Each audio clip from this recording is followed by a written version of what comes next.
Traction. Hello, Damo. Good evening. How are you, lads? Traction. Hello, Damo. Oh, let's turn that down. How are you, lads? So I'm just doing the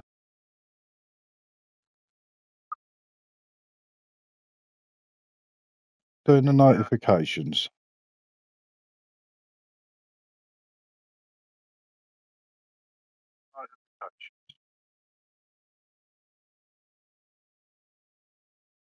There, that's in that. Bish, bash, bosh, done. Come off of that. How is everyone? Hope you're well. Had a super fine day here today. Not bad weather at all. Lovely and warm. Thank you for popping in.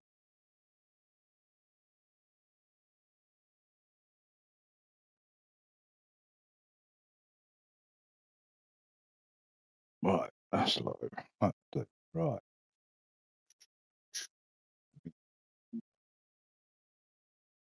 There I is. Right. Hopefully we're ready to rock. Yeah, I'm very well, Dave. Thank you for asking, mate. Good God, that's an in-depth conversation you were having. We ready for it? What your track position? I'm going Spa.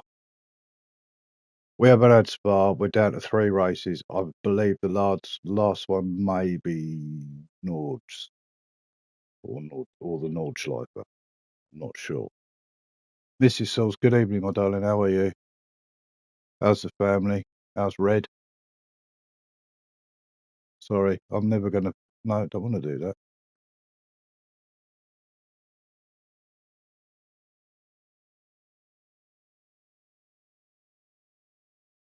That's what I was going to do. Give myself a like. Pillow. Well, let me do it. Yes, it was cool. Right. Yeah. Well, I'm very well. Everybody's all good in the sauce world, I hope, as I just asked. Yeah, Dame, as I was saying, yeah, it's a big damn in-depth conversation. Blew my mind about computers and for gaming, man. That's unreal. I could barely stitch together a bloody stream with my console and a YouTube connection. Stuff you lot were talking about was unbelievable. Tino, good evening, mate. How are you, my friend? Hope you're got your bouncy shoes on, mate, and the relative protection on the ceiling. Sure, it'll be a cracker. So while I'm here, just while I'm waiting for everybody else to sort themselves out, I'm just going to have a quick crack on this. I one lapped this the other day, and I got up the second, and I believe I'm quicker than Jack Hammer. But yeah, I done the update, bought the relevant cars that I wanted to buy.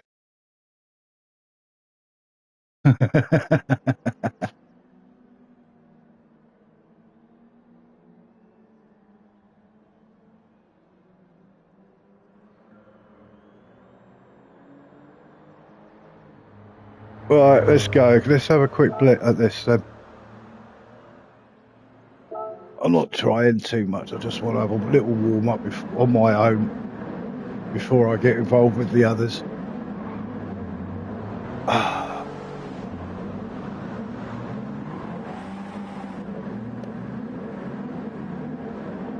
So I'm not picking my arse. I just felt like I had something sharp in my pocket, but I'm not sure what it was. The original Temu streamer is off and running. Never mind Temu Rory or Temu Rexy.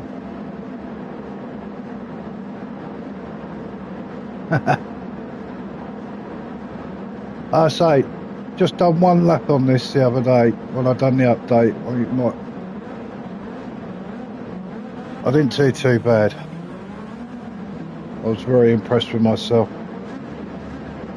which, knowing my standards, is pretty. Cheers, buddy. It probably is that, mate. Yeah, it probably is a sideways banana in my pocket. You know what Eddie's like, he leaves them everywhere. Oh, that fell flat.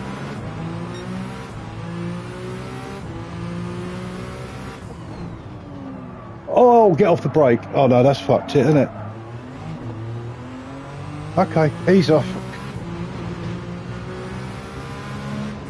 Is that Mr. Moon I just see flash before my eyes?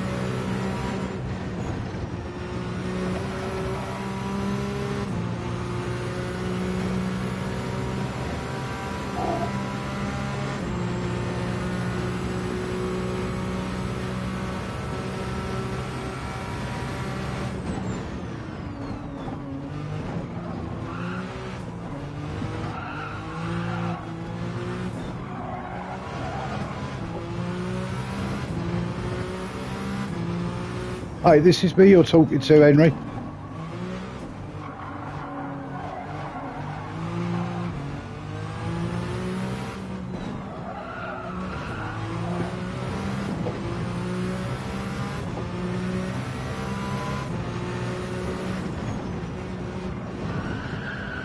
Damn, should have kept my foot in it.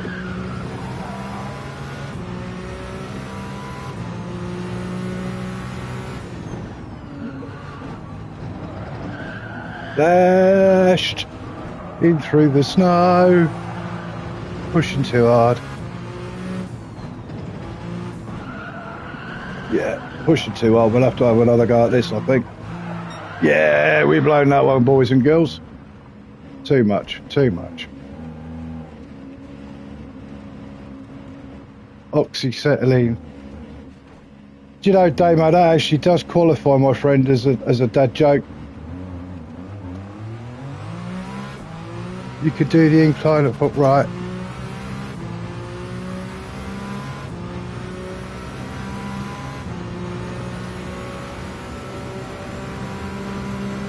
I gotta admit, Henry, running these prototypes the other, or the GR1s the other night was good fun.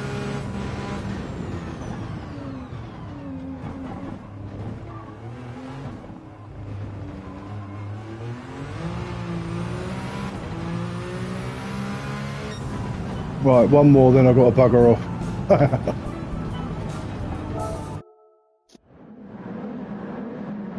Bad start didn't help, did it? I was always going to be pushing after that.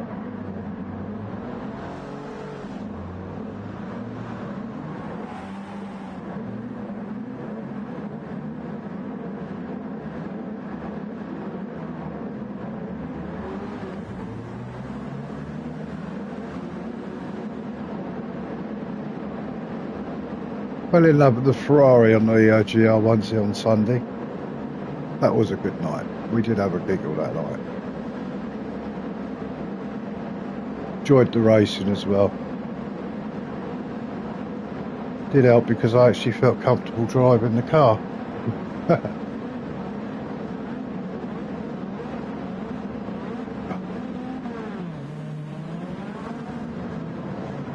Alright, let's see if we can get better off the line then, shall we, eh?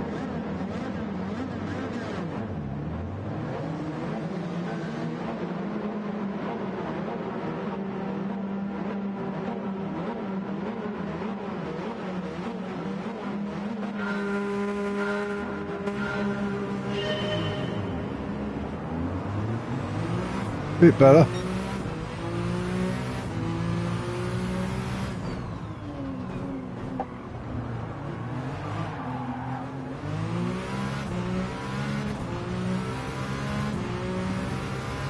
Didn't lose as much time.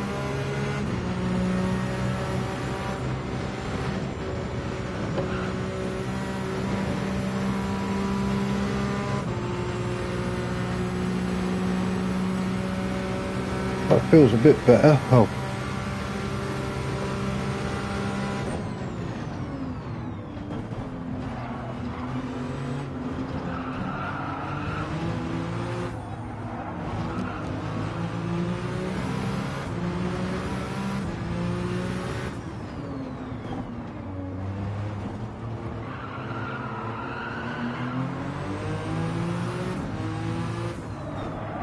It felt wild.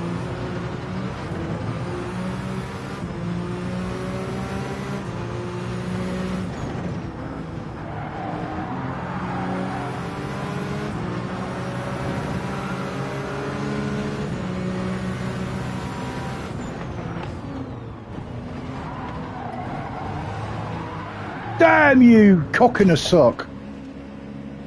Oh, that was shit luck, wasn't it? Yeah, cool, Oxy. No worries, mate. I know you're about. Eddie will be on, I think, in a while as well, dude. So, oh, that was tough shit. Oh, well, never mind. That felt really good, though, that little battle. Bloody close to kissing somebody's backside, though, weren't we?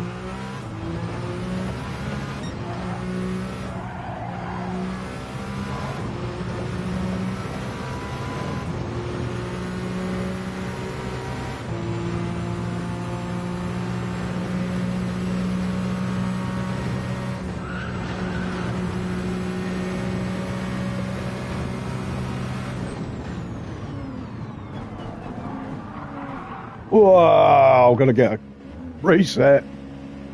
Oh, well, what the heck?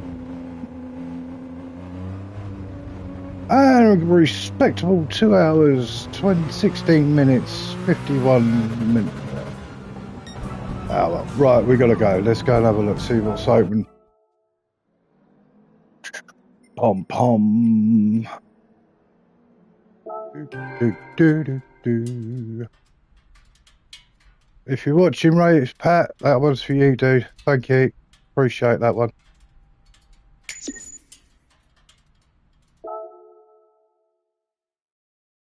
Oh, Henry, if you're still here, tell Dad thank you.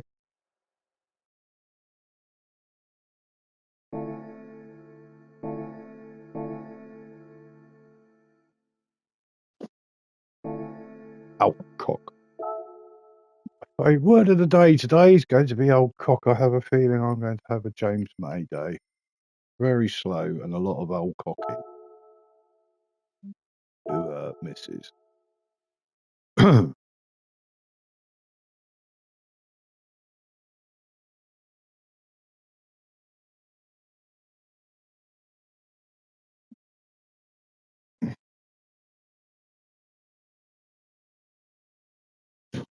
Excuse me.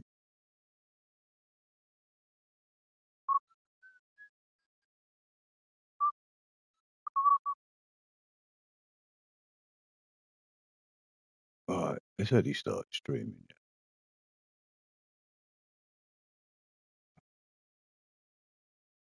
Uh,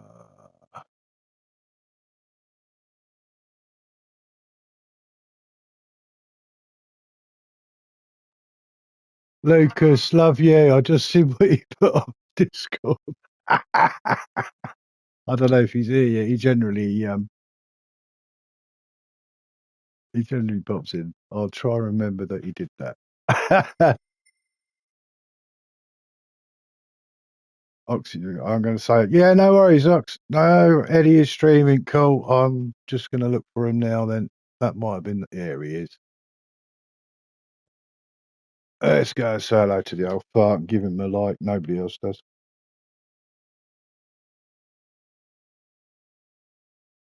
Oi, oi, Timu boy.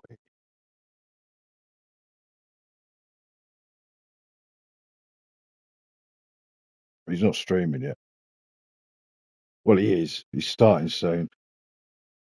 Means he's being rubbed down with grease as we speak, and being slid into his racing chair. Oh, there you go.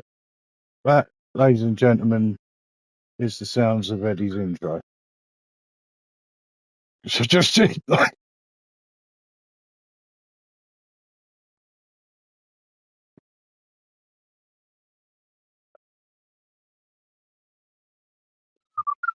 right. Let's see, friends and friends. Who's got one open? Nobody's got one open yet.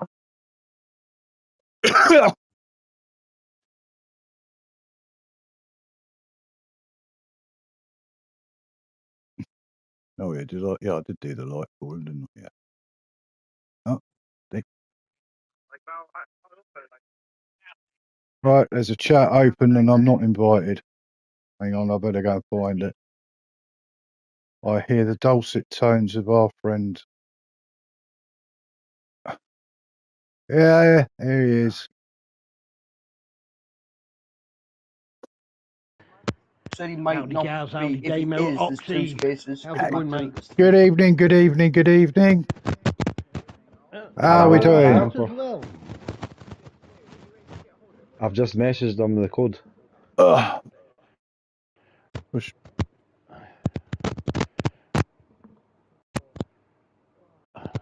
Have we got a lobby code yet? The lobby's up, Geddy. You want the Ooh. code? Yep, please. Very nice. It's 22. 22. B for banana, K for kilo. 20. B for balloon. Balloon. And N for nonsense. Yeah. 22 what, Stu? 22 balloon, kilo, balloon, nonsense. Balloon. Kilo. Banana nonsense. What the hell? Balloon. Balloon. Nonsense.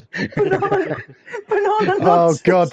Stu's been on the Iron Brew, ladies and gentlemen. No, I've had my crayons today. There we go. I got it. I've had a couple of blue crayons, I got so it. it should be alright. I just got room not found. What? Nonsense. Is Tino being Tino? Oh, well, Would I no, your turn expect this week. anything else?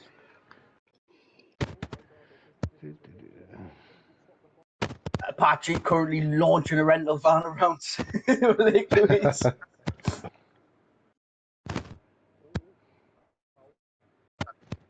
Where's my Porsche?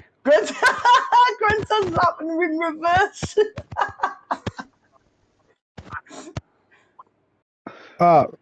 Right. Okay, let's try again. Enter room ID. And for any of those interested, so my dad has just joined the Discord just now. Cool. Sweet. Oh, it's not me. What the hell is Tino doing? 22. Bananas by the kilo. No bananas. Big nuts.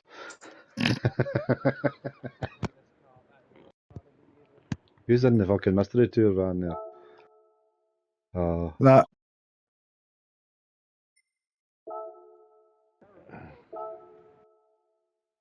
Oh, there must have been a warm day in Newcastle today then. Chris does lapping backwards faster than I can forwards. What's he doing? Oh, do you know what? Race bastard.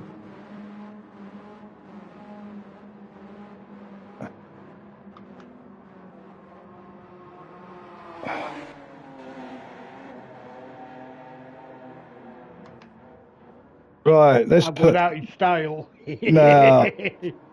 Now we got Eddie back.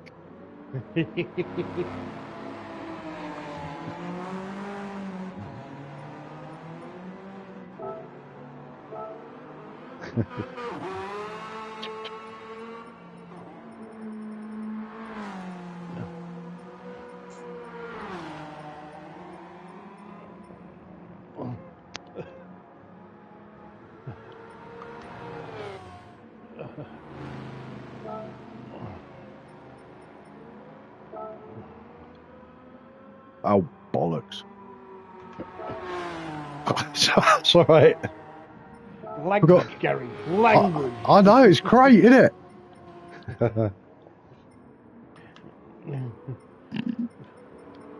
Foul-mouthed beast. I only take my cues from Miss Mia, mate. She's the driving influence of the innuendo and language around here.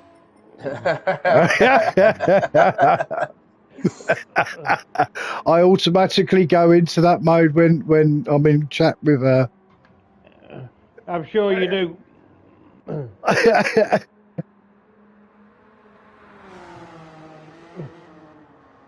Get out of the way, lady.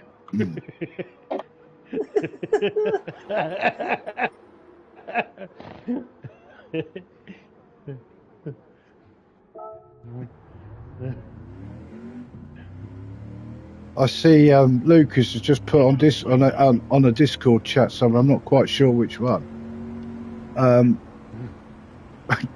Give the gold to Gaz or something. Vote Team Gaz. Go Team Gaz. Something like that. I'm paraphrasing. I didn't really catch it properly. Team Tenor.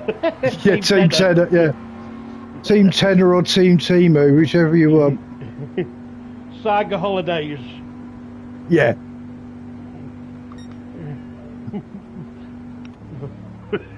Eddie, I've got to say, I'm loving that livery. Like, very evil, very nice. Yeah. What is it, Timu? I should have done this Oh, like right. the Addams Family car. Who's that?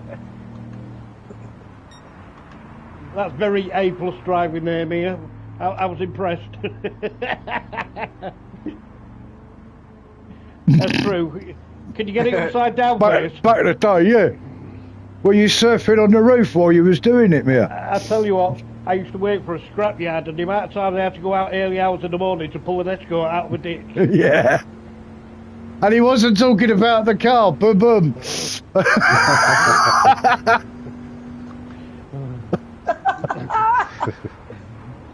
Oh dear. Look at my bum! Look at my bum! That's not the first time that's been heard in Grimsby on a No. Friday night. The worst one I ever did, I had to go pull a... I had to pull a plastic pig off a roundabout, and I found the driver's foot on the roundabout itself. He ripped his feet off. That was Yeah, a story, I had something similar. I had something similar as a 15-year-old working in a car body repair shop.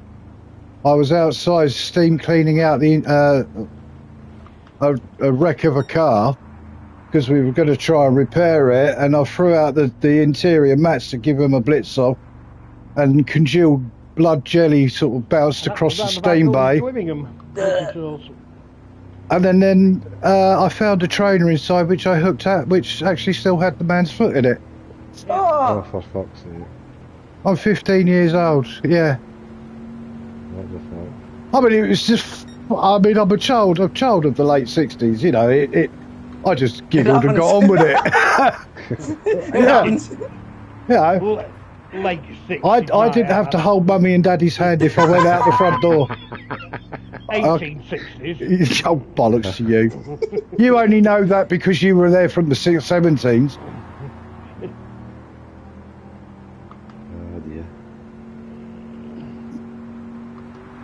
This big old bus won't do the jump. If I'd have done the jump then, I think Apache would have flown right under me. He's probably in the Pikes. I'm guessing Pikes Peak. Hey, Apache. Spike's Peak. Scooby joined the party and then left the party. Yep. He's not got a Scooby what he wants to do. Nah. Not a scrap of a notion.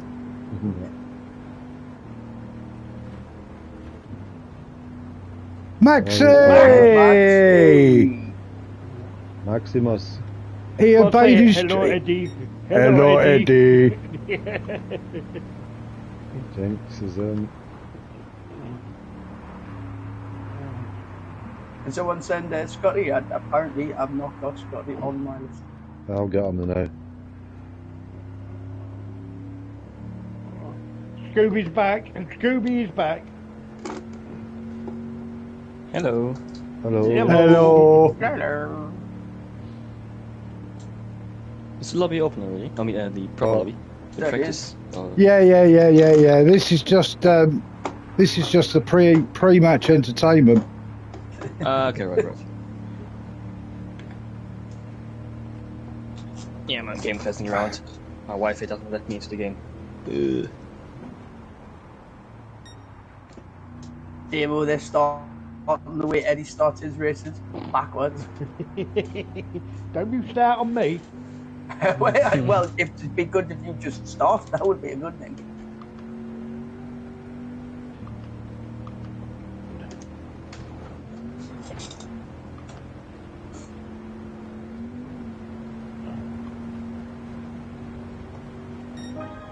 Is there any other way to drive one? Launching your chicken McNuggets wrappers out the window as you go. Lack of respect. Grenster's still lapping in reverse, and he's still flying.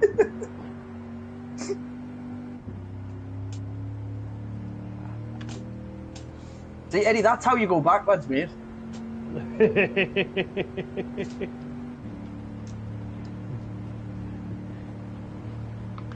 If I want to go backwards, I'll just visit South Shields. Go back 200 years. You could learn a thing or two, Eddie. Got running water now. Needs a roof fixing. By running water, do you mean rivers? No, he means running for water. Yeah, you just behave yourself, lass.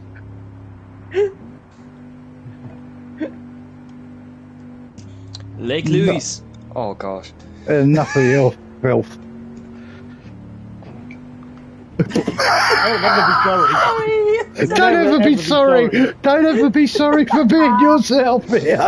Oh, Jesus Christ. Yeah, if apologies were warranted, like, I don't think Eddie or Grandpa Guy would still be here, to be honest. Well, I think Tito's got a point there, to be fair. It was very valid. Saying sorry, it's just a sign of weakness.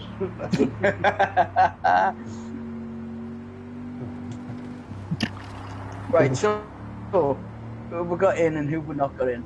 Rhodes is just coming. I've just come to the conclusion that every time Apache passes me, he's carving me an extra 2 or 3 inches of track to stay and width. So I've just taken the fastest car pretty much I can. Oh, yes.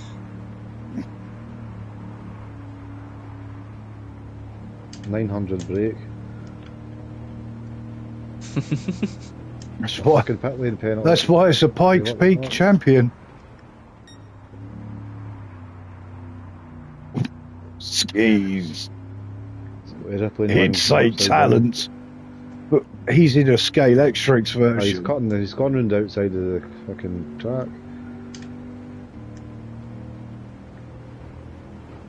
I'm having enough trouble in a 4-wheel truck. Right in the last corner, in the first corner, sorry.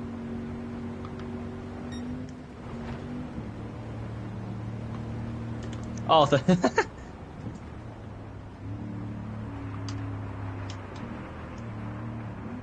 Down just up the hill. Yes. Yeah, I seen a lovely escort the other week. Couldn't tell you what her name was, like, but she was having.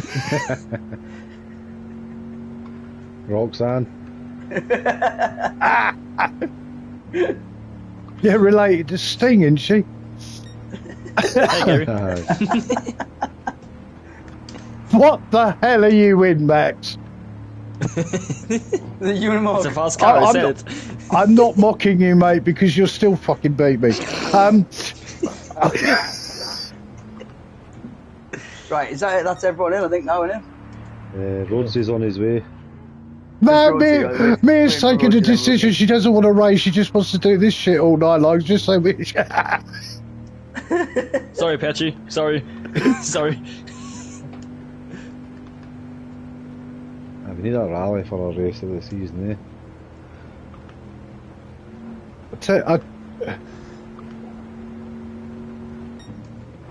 Oh yeah.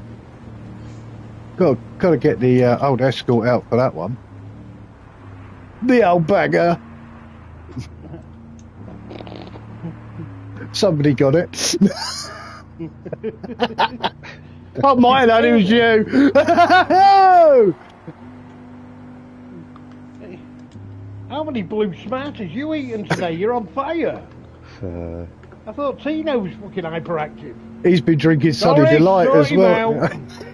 He's got his jokes out of a cereal box, I think. He's been using Jarvis to write him a He's been eating script. Cocoa Pops. Jarvis, you leave my mate Jarvis out of this.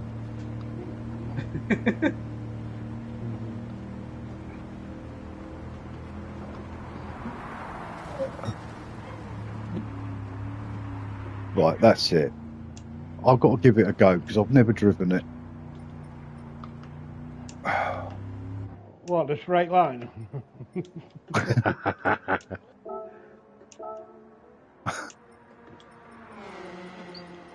Oh, I actually did turn to avoid the patchy then, but nothing happened. We've heard that one before, Eddie. Oh no, if I'm going to punt someone, you know I'll tell them. You ready tonight, Gaz? Am I ready tonight? No. Am I ever fucking ready?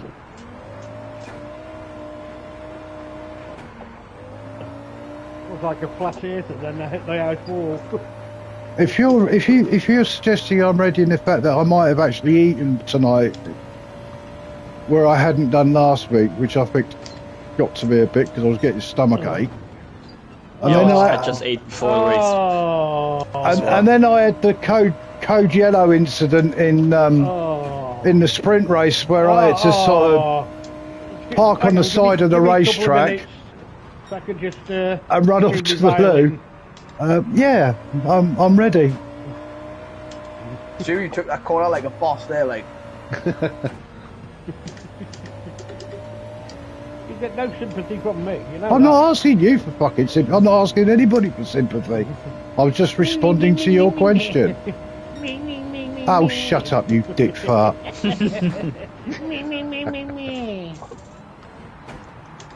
You fossilised. You fist. Fucking talk You. about it right now. Hey, what?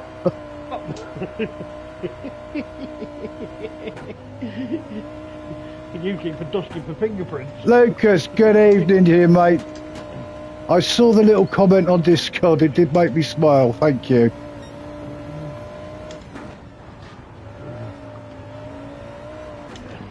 Made you smile? Did you have wind? No, I was being winded when I saw it. I bet you was. Courage was thumping the shit out. Probably, yeah. Gary, behave yourself. Yeah. Will you stop it? Yeah, let's practice like soon. So we don't don't give me rotate, details. you it. I've just been overtaken by a mad Austrian. Well, I just jumped. I just got big hair then. You got a pain. No, it was wind, mate. Gone full Kevin Keegan. Gone back to the 80s. No, wrong. Now, I was. Sleeping with no hair. I did have a perm and I was blonde in the 80s. But I was naturally fair and I just highlighted it. Oh, did you? Yeah. Well, I didn't. I ain't got a fucking clue what I was going to do it with an aerosol, but apparently you don't use paint.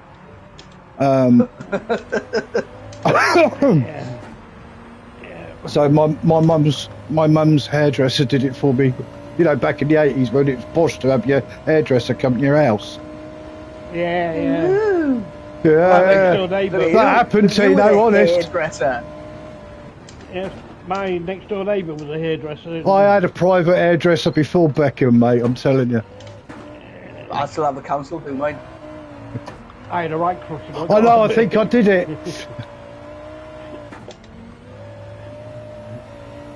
No better than just a ball cut round the bottom. Alright.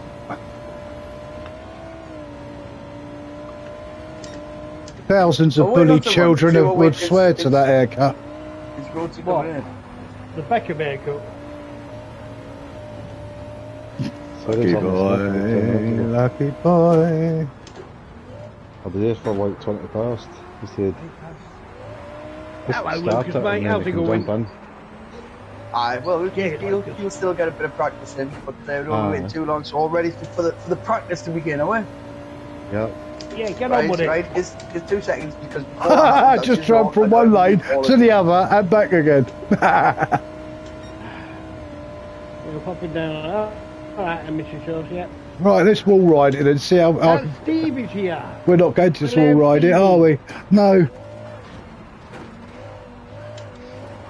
No, we're just going to snow plough the wall. Hey, do you know what? Out of you lot out here playing on this, I'm quite happy that I'm 6th at the moment. You're happy you what? 6th at the moment. No, I'm not. I'm 6th. Yeah, shut up, you. Contrary Mary over there. Talk. How bloody contrary Mary, right, guy, huh? Join someone will have to add them into the party chat as well, but for I've now, invited it's them. time to get the He's show on the road. pissing his tits off on fucking M&M's or something, isn't he?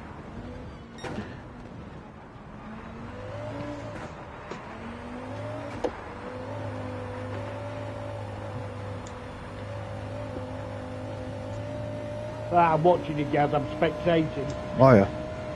Yeah.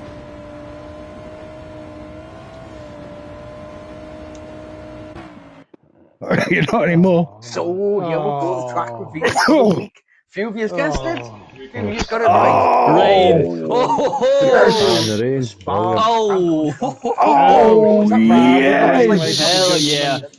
Hell Anybody yeah. practice begins now, so get used to the ins and outs of the track and the conditions. Bro, I just had a Heavy rain 24-hour or race light here. We did us.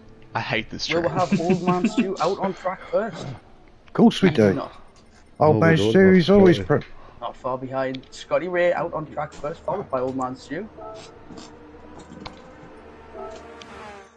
Well, this would be interesting. Scotty Ray out on the full wets. Old Man Stu and Mihai trying out the intermediates as well as Apache. Iron Max, after his excellent debut last week in the FTWRC, coming out on the full wet tyres now to test out. With his nice new livery there as well, Stappen.com. Full wets for Grenster it is as well. So it looks like lots of rain for the sprint race. Will we see the same for the main race? Will it clear up? Will it not? Who knows?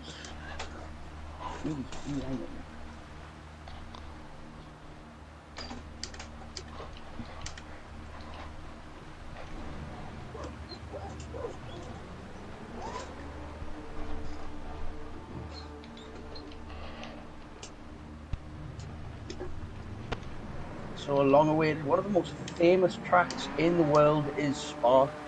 7 kilometers, 4.3 miles long, 19 corners with over 100 meters of elevation change between the highest and lowest points, making it one of the most physically demanding tracks on the calendar, but a favorite of many.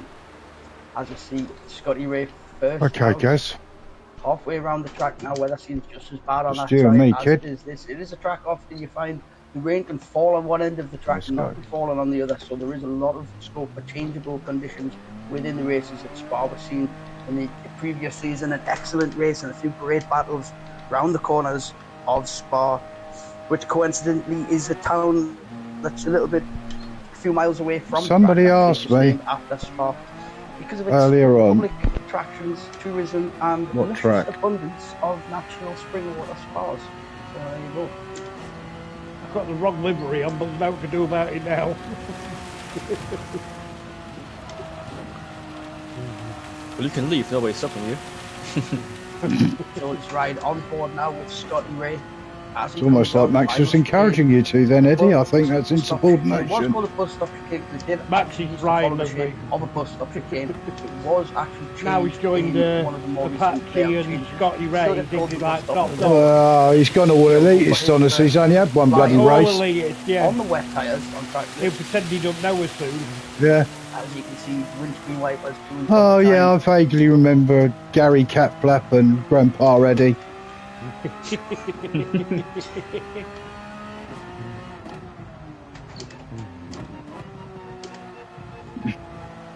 At the minute we've got the New Zealander sitting second on the table after this in the first race on 131 points at the moment, second only to Apache, who's currently sitting at the top of the table with 155 points.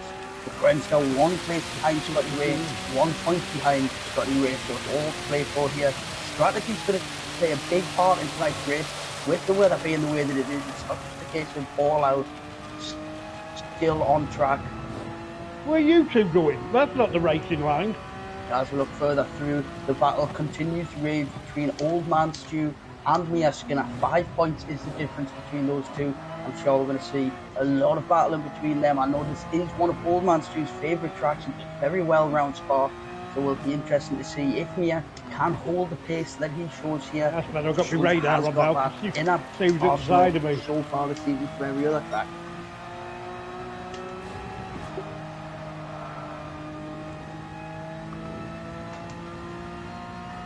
And as well, obviously, as well as we look back through here, we're sitting on board just behind Apache with Iron Max.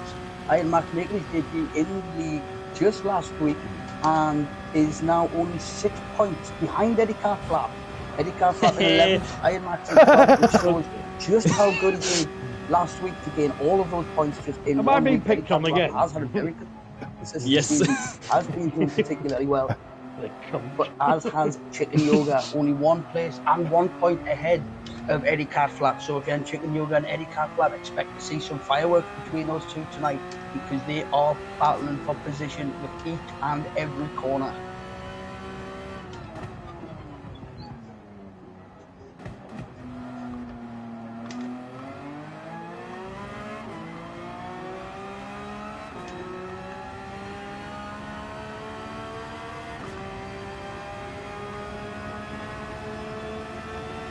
Scotty Ray just going a little bit deep into the bus stop there on the final sector of the track, as it looks like the rain is starting to ease up a little bit in practice now. Back into the steep rules, but then we have Apache now off a second penalty, just letting Iron Max through there a little bit late on the brakes, going into the bus stop. Both of them struggling to get the power down, but Iron Max on the wet tyres, Apache on the intermediate, and Iron Max puts in the fastest lap so far on those wet tyres.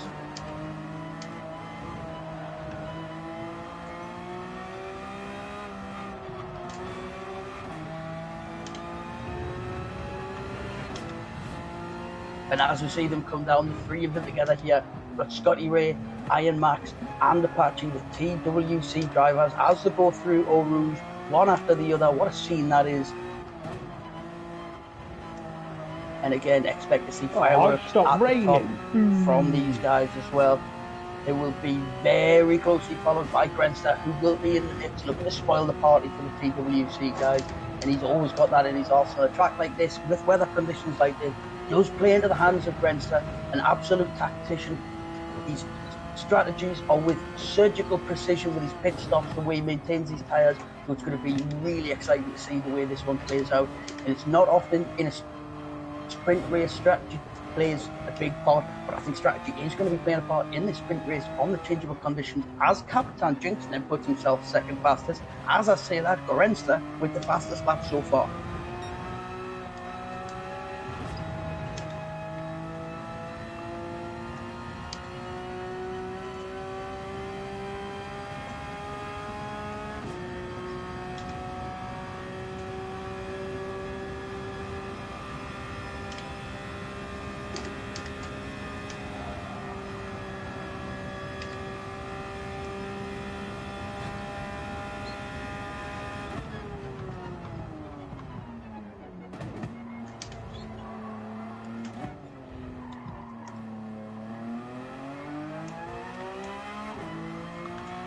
As we look back, there's Eddie Carflap rocking his new livery there, bright orange.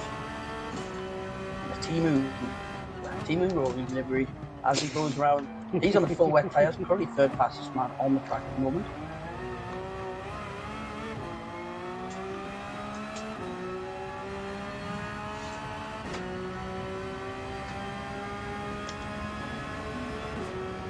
Chicken Yoga as well, testing out the full wet tyres as the track seems to just slowly start to be drying up as the drivers go around. Then halfway through practice, I'm sure we'll see the dry line start to develop quite soon. As we see in the background there, again, who's just behind Chicken Yoga, he's launching, so he's going to be going down to his first race in the Ftwrc, completed several other leagues within the community. races with the likes of Mia Skinner and Old Man Stew in other leagues as well. So a driver of the same ilk, the same quality, and what we always strive for, the same clean fairness.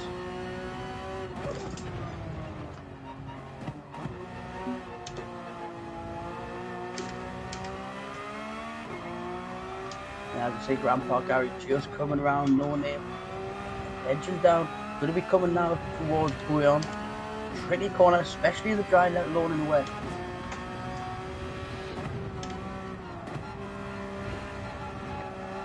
Takes a lot of curves, he goes down, making the most of the track.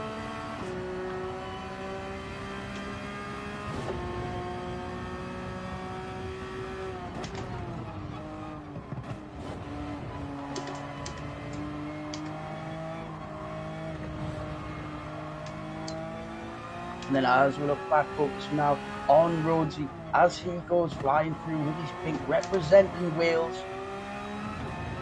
And he sets up now, he's on the intermediate tyres. They do start to look like they started to degrade a little bit now, the intermediate. So it'll be interesting to see the drivers on the west tyres, if there is any. And now Ian Max, now that's bold. Ian Max has actually come out testing soft tyres. Has the track developed enough for the soft tyres to be usable at this point in practice? It's a very interesting turn of events. And he has done this whole lap on these tyres, and he's closing very quickly on Grandpa Gary as he stands. Coming into the bus stop, he is looking down the inside, and where he's finding the grip on these soft tyres, I do not know, but what a lap this is going to be for an out lap. And if this is setting up a flying lap, I can expect to see Iron Max absolutely smack the timing boards with this one. Yeah, I know she did say, well, I was number one there. I can't believe it.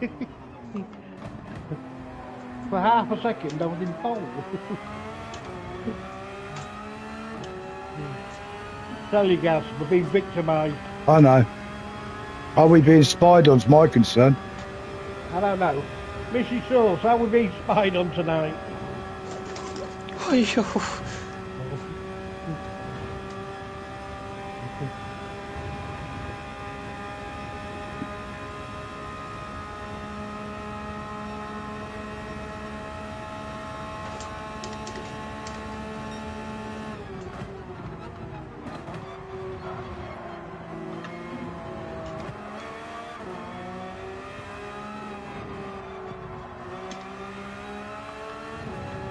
Dry lines there.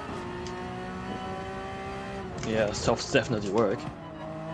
But the wood for you, you alien. Yeah. And Stu now putting in the fastest time so far of the practice session, and he's done that on softs as well. As he comes back out, where he says he's on softs, he has the fastest with 0.8. Right, Currently on an out lap, that must have just changed as he's come out. But look at Iron Max, he is still looking like he's gonna.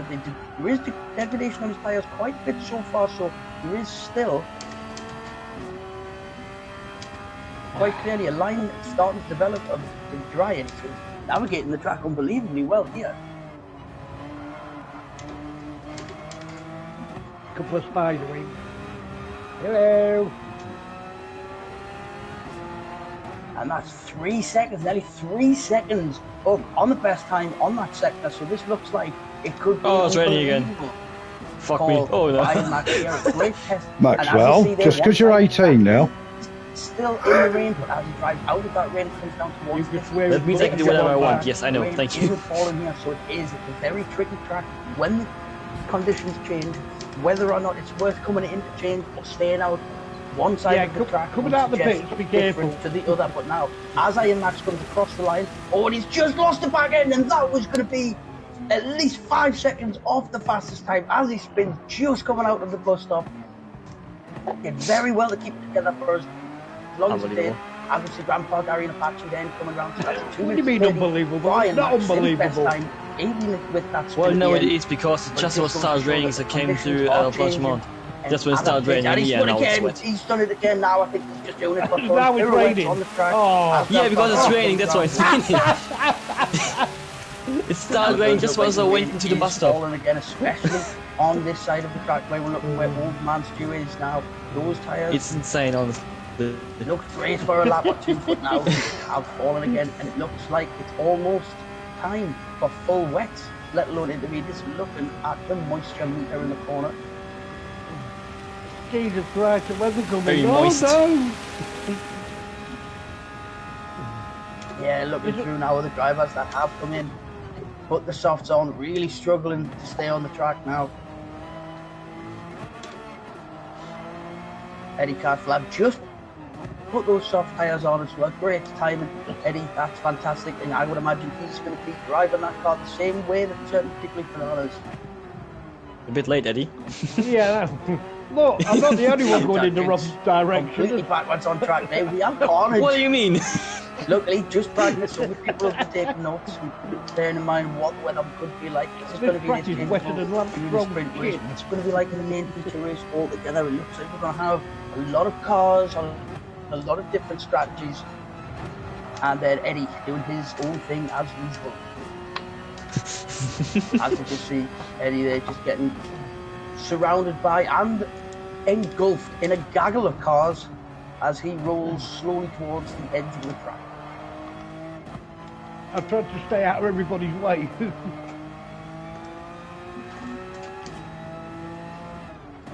Team Rory. Oh, that's a great livery. Using his practice time very wisely, still on intermediate tyres. Best livery in the world. Not coming in and out the boy does it upset some people. Can't understand why. Oh, 15 minutes. Well, at least 400 odd thousand. Sorry. Oh, that was disgusting behaviour, young man. Well, I'm sorry, Chicken Yoga. I tried to go to the outside to switch lines. No, he's like that all the time, Chicken Yoga, honest. Trust me.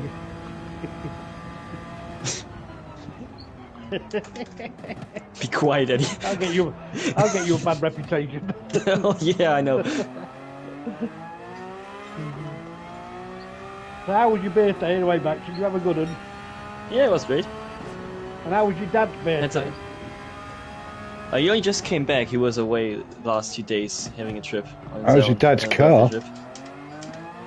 His car? Well, you were going to threaten him to drive it last night. Well, it's good. I'm not driving it yet.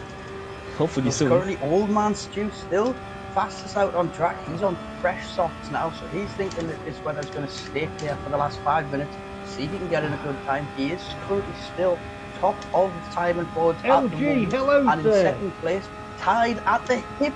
Who would you expect to see anyone other than Mia Skinner? Less than a second behind on the time and forwards. Mia herself nearly 3 seconds clear of the time of Capitan Jinx. When we start in quality.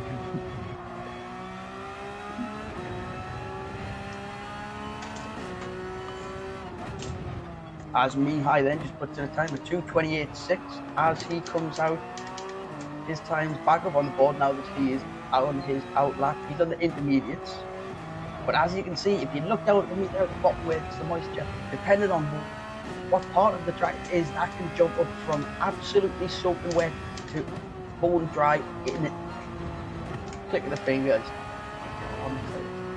It's almost as if Jackhammer set up this lobby.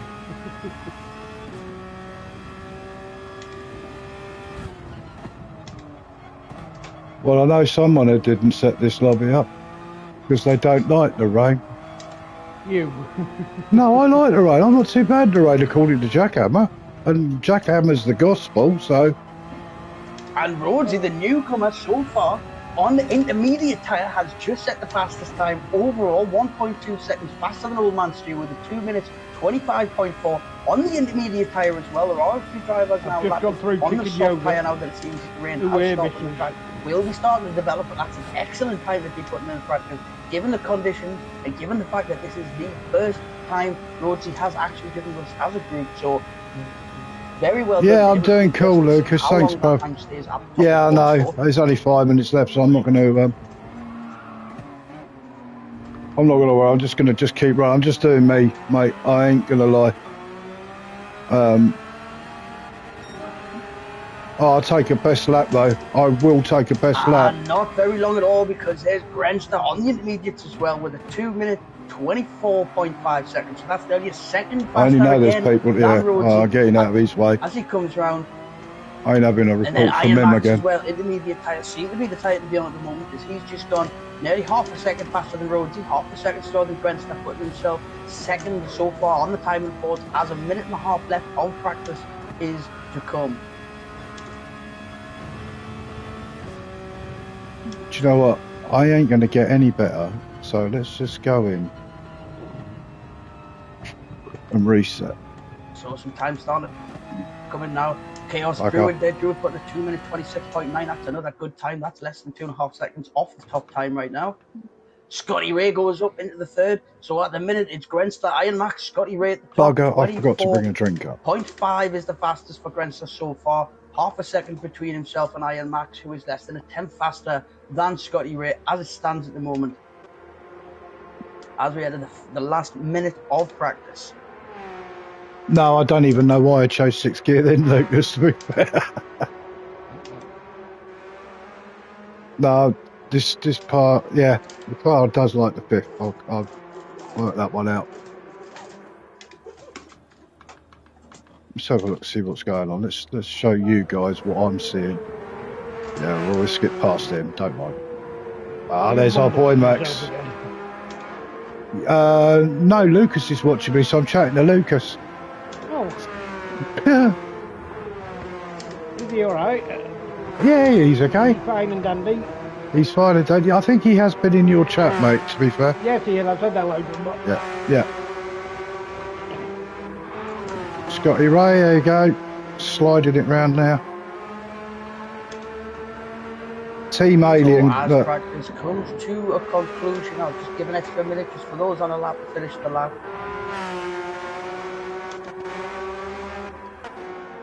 But so far in practice, it's Grenster with the fastest lap overall so far, half a second faster than Iron Max. The fastest lap's being set on intermediates. Despite it looking like for a brief stint from soft, we're going to be the tyres to use. Looks like that might not be the case. We'll see what the weather is like and what the conditions are during the sprint race itself. Oh, you're right, Lucas, yeah.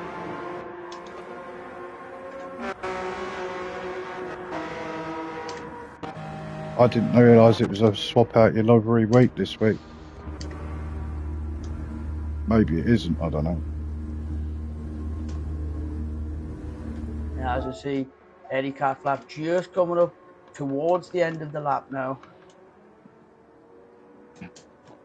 And that is as good a time ever as to start qualifying. So ladies, gentlemen, boys and girls, time for 5 minutes qualifying that precedes a 9-lap sprint race. Good luck, everyone. Good luck, everyone. Have fun. Good luck, you're going to need it. In the rain. Nice, Scooby.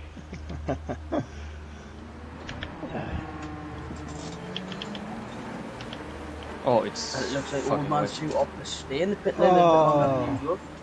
It's wet. It's really, really wet. You sure? Iron Max as he comes out the pit lane just behind Rhodesy. Eddie, that's very inappropriate. Right, I think I'm the last one out, so... Oh, no, Druid's stood out. It is on the driver behind to keep themselves enough space Oh, Team Teenagers. to start the lap. And there is a lot of cars very close to each other, just coming up through Old Rouge right now, as I see. But it's Mia Skinner who's come out, and it's a great move from Mia Skinner, getting out of the pit early, getting right in front. A lot of space for Mia now to just settle in, get this out lap sorted, get a tyre in the window, and get a solid lap in.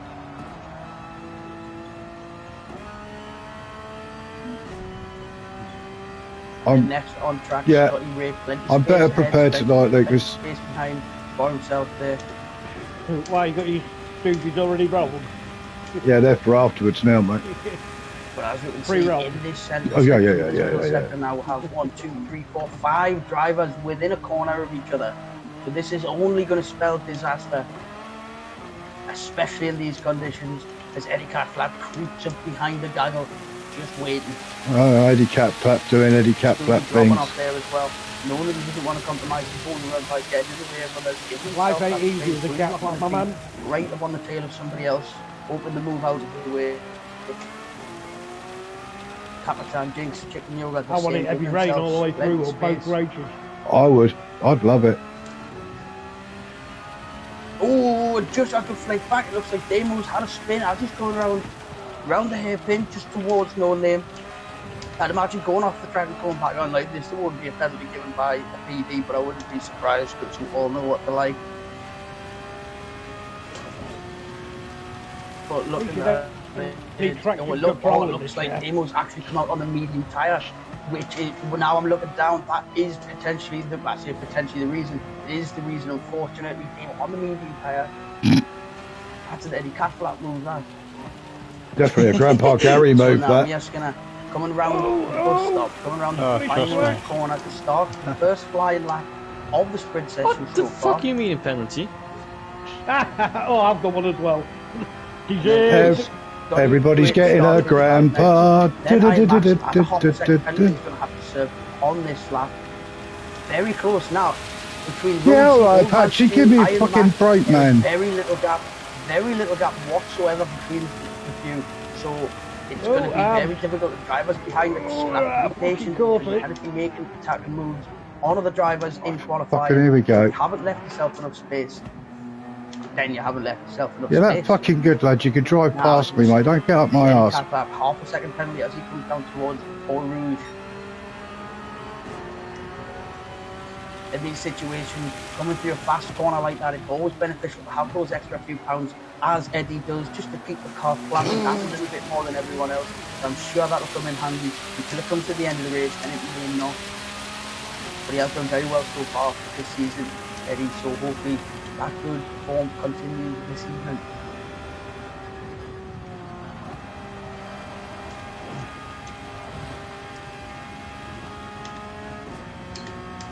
See Apache now as he comes through onto the Kemmel Straight on his flying lap. He's on the intermediate tyres.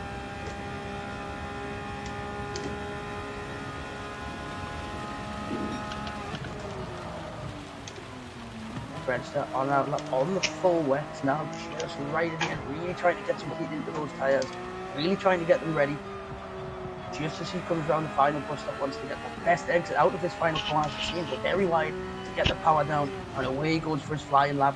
And we want to see big things. He's the only driver on track on full wets, I do believe, at the moment, so it'll be interesting to see just how much he can make these work.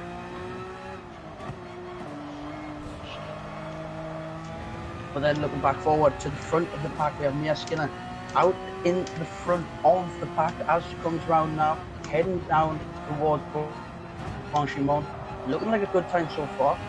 Scotty Ray, as you can see, just in the background, looks like may have closed a little bit of a gap there. So Scotty Ray may be on a good time at the moment, but Mia Skinner holding her own, and it looks like this could be a very competitive time. Well, Brexit's not holding anybody else's. Down Blanchimont, using every inch of the track, as does Scotty Ray behind him, really pushing the cars to the limits here.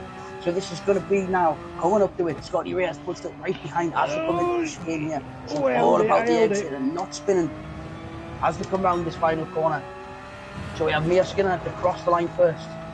Oh, Jay, hello, buddy. How are you, mate? Time of 1 with a 2:29, a 2:23, a 2:36, sorry, from Scotty Ray. Old Man Stu goes to the top of the pack with a 2:35.6. So far, Old Man Stu on provisional pole, followed by Scotty Ray, Iron Man, and Eddie Catflap on the second row with Scooby. Scooby goes, the Capitan Jibs puts himself on provisional pole position. Shit. Only, well, just over half a second faster than Old Man Stu. What a time that is. So the time to beat so far has been obliterated by Apache. 5 seconds ahead of second place is Apache on provisional pole with a 2 minutes 29.9. That is sensational by Apache to be able to put that much distance between himself and second place. And when you look from second down to 8, there is just a few seconds between them all. But then between second and first is 5 whole seconds. Wow, that is a way to stamp your authority of a race and to remind people that you are the championship leader and you intend to stay there. 5 seconds. Disappointings. That is unbelievable. I don't even know where I am.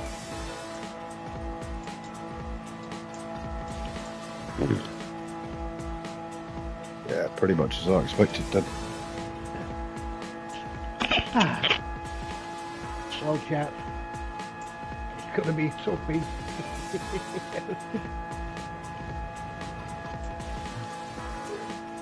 Wetter than Gary's Well, bedroom, what a bursting in sprint the race we have. Oh, Grenster's gone faster! Grenster's gone faster! Grenster's took half a second off her. And Whoa. Grenster on the full wet tyre Cheers, has done a LG. 2 Have a minutes, good one, mate. 29.4, putting himself nearly half a second ahead of Apache on the front row. So it's a Grenster Apache front row. We've seen it many times before, but what a lap that must have been from Grenster there. When I thought qualifying was all said and done and all the drivers, and then there was Grenster right at the back on his full wet tyres to take half a second out of Apache's already tremendous time. Unbelievable start to the evening.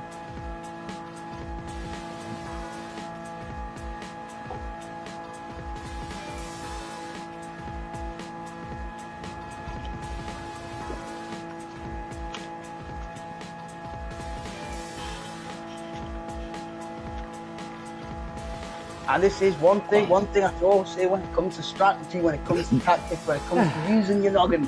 Grenster is always up at the top, he's always strategic, he's always got the ideas to make the moves, and that is just a demonstration of exactly what he is capable of. And what a qualifying session that is. Oh my word, Grenster, pole position with a 2 minutes, 29.4. Followed by Apache on the front row, then Capitan Jinx and Old Man Stu on the second row of the grid. Less than a second apart between those two. Then Scooby and Scotty Ray. Excellent time from Scooby there as well with 35.8. Unbelievable. Pippin, Scotty Ray to the position, so they both make out the third row. Iron Max, Chicken Yoga, the next down the pack. Then we have Eddie Catflap, Mia Skinner, starting side by side. Rhodesy, Druid, Grandpa Gary, and Damo and Mihai all not set at the time. Obviously, Damo, unfortunately, coming out on the medium tyres. Wasn't very fortunate. Did have a bit of a spin, so he will be starting towards the back of the grid. But the story of the session there was initially 5 seconds off the time, up in the front of Apache, and then Grenster coming in right at the last second to take nearly half a second out of that time and put himself on the pole position. What an unbelievable qualifying session. Grandpa Gary talking Scottish, he's gone for a wee break. So what we'll do now, just give 1 minute, everyone, if you want to get your race tyre sorted, get yourself sorted, everything, and then we will begin the 9-lap sprint race of Spa-Francorchamps for round 6 of the Ftwrc RC.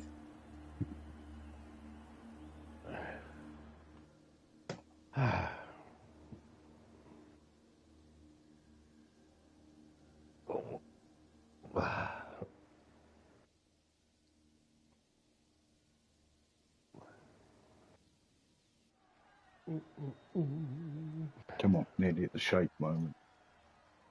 You nearly hit the shake moment. There was that broadcast.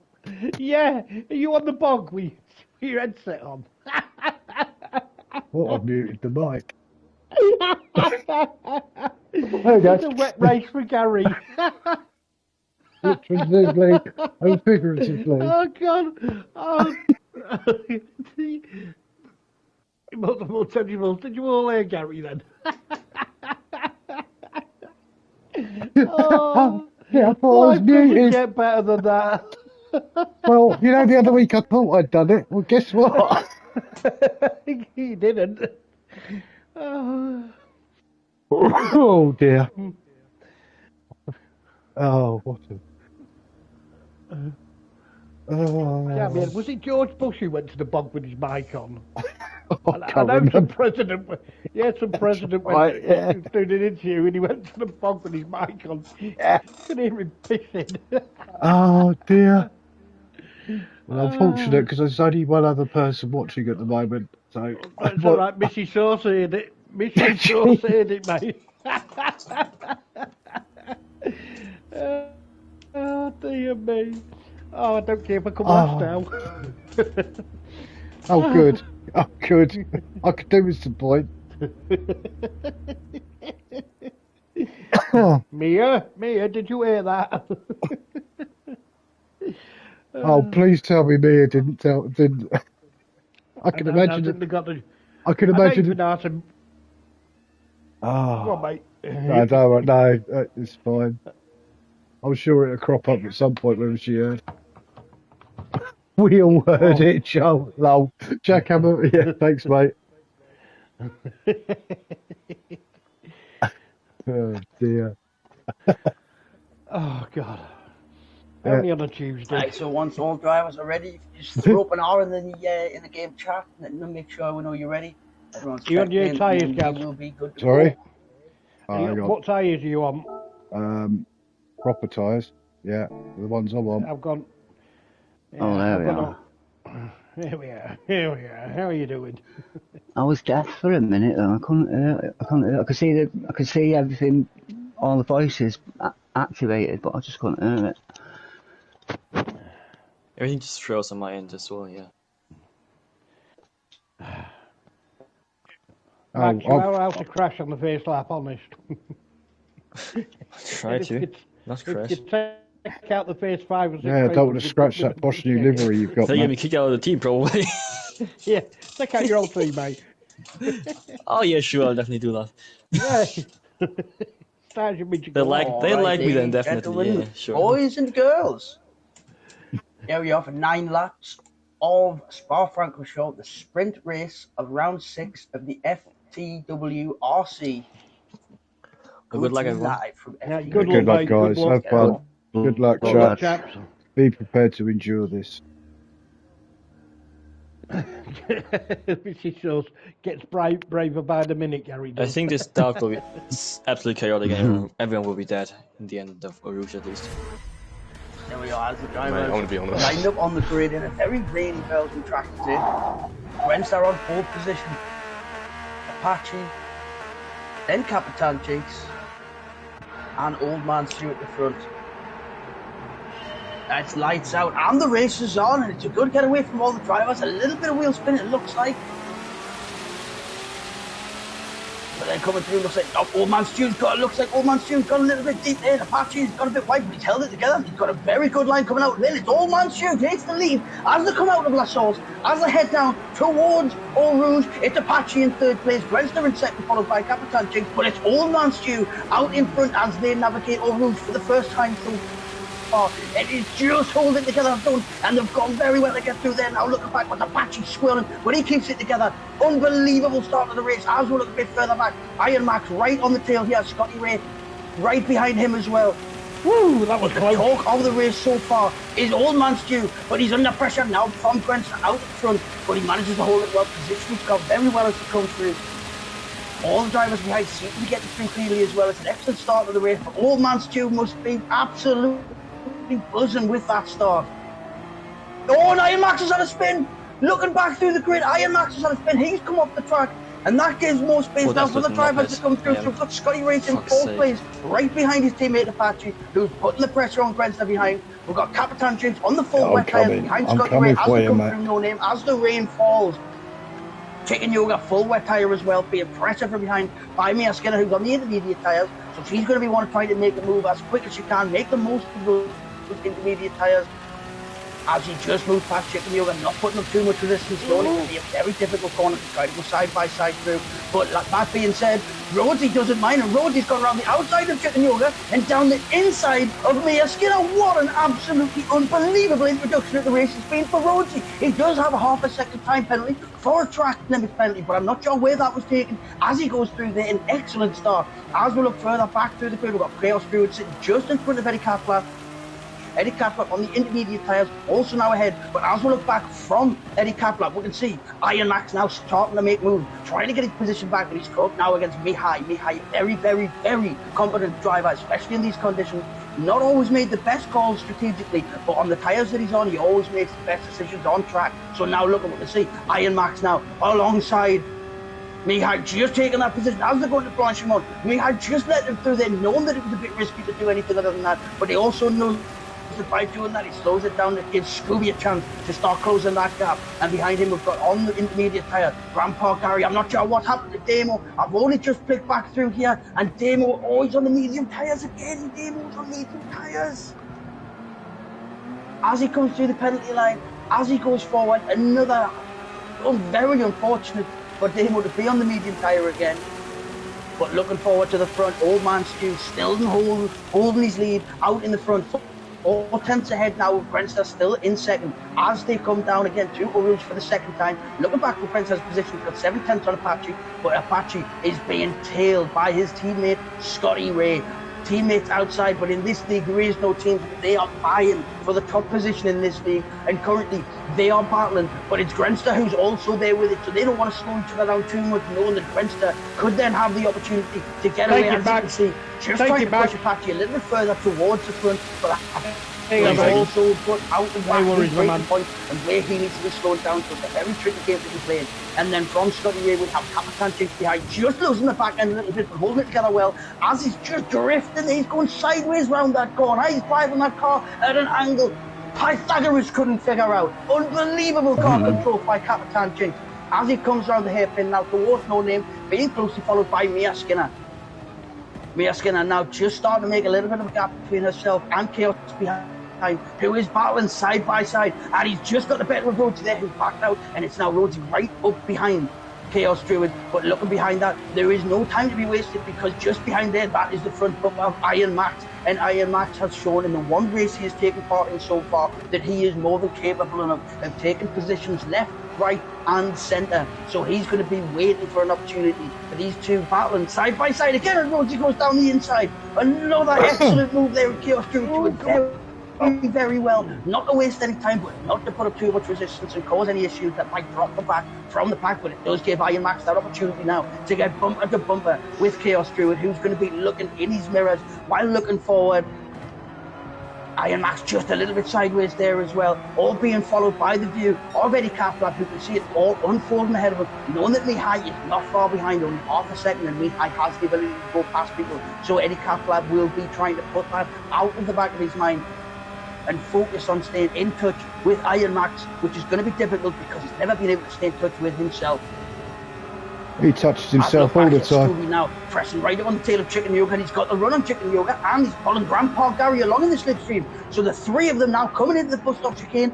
Grandpa Gary just easing off, not wanting to go in the back. Very, very wise driving from all three of them now as they go round the final corner. You can throw a blanket over the three of them, and it's good traction from Scooby. He's got the run out of this corner, and he now is right up behind Chicken Yoga, and as they go, he goes out the outside, Chicken Yoga defensive on the inside, and as we see there, Scooby going very wide, looking like he's going to cut back, but it's giving Grandpa Gary the opportunity to go down the inside. Hasn't got the traction, he just hasn't got the traction to go there, but Grandpa Gary did look like he had the opportunity, but now he has the slipstream with two drivers in front of him. If he just navigates through all rules carefully, he's going to have the benefit of a double slipstream all the way around the Kennel Straight, and this is going to be fireworks coming into the corners at the end of this. So I'm going to stay on board with Grandpa Gary now. Looking ahead, we can see Chicken Yoga, Scooby taking a very defensive line very early on, keeping his tyres on that wet part of the track, as you can see, but now coming in. That's the fastest first sector for Grandpa Gary there as he's coming around, sticking right on the tail on Chicken Yoga. Chicken Yoga just having his eye on the mirrors, and that's just all. Grandpa Gary's going down the inside. Grandpa Gary, what a move on the inside, and now Grandpa Gary's over the 13th place, and now he's going to be looking backwards to make sure Chicken Yoga doesn't get back. But what a move that is from Grandpa Gary, and he's going to be loving that. And now he has his sights set on Scooby PCM ahead of him. But there's a yellow flag, and who's not off the track? It's Iron Max again. Iron Max is off the track. That's Grandpa Gary up in 12th. And as he goes down, very well Chicken Yoga staying, but it has given Scooby the opportunity just to create a little bit of a gap there. But what a start of the race for Grandpa Gary, and what a move that was on Chicken Yoga. But looking back now, on board with Iron Max, not sure what happened there. He does have front bumper damage, obviously in the sprint race. It is light damage that won't be repaired in the pits, but something happened there, and he's gone off for the second time, and those wet tyres might not be serving him as well as we thought they would. Now back up to the front. Oh, I wasn't paying enough attention to the front. It's been exciting throughout. Now we've got Capitan Jinx in the lead as he's being overtaken by Apache. Now Apache's in the lead, Capitan Jinx in second, as Grenster goes on the inside all the way around, coming into Ponchimont, and now Grenster takes second position back, and this is unbelievable. Looking back 1.4 seconds, we've got Rhodes and Chaos Druid, but what has happened at the top here? Old Man's 2 down in the 7th place. I've almost lost for words, but not quite. So coming around the first stop chicane, the final chicane, Apache got a little bit deep there. Grenster getting a very good run out, as we'll see from the onboard of Capitan Jinx, but now looking forward, we can see Grenster in the slipstream now of Apache, both on intermediate tyres now. Rhodesy with the fastest lap so far with 2 minutes 27. Excellent time from Rhodesy, excellent debut as Greenster looks for the cutback, but he's getting excellent traction out of there. He's going to sit in a slipstream of Apache going all the way down into our room. And as we look back now, we've got Capitan Jinx just sitting behind Rhodesy now.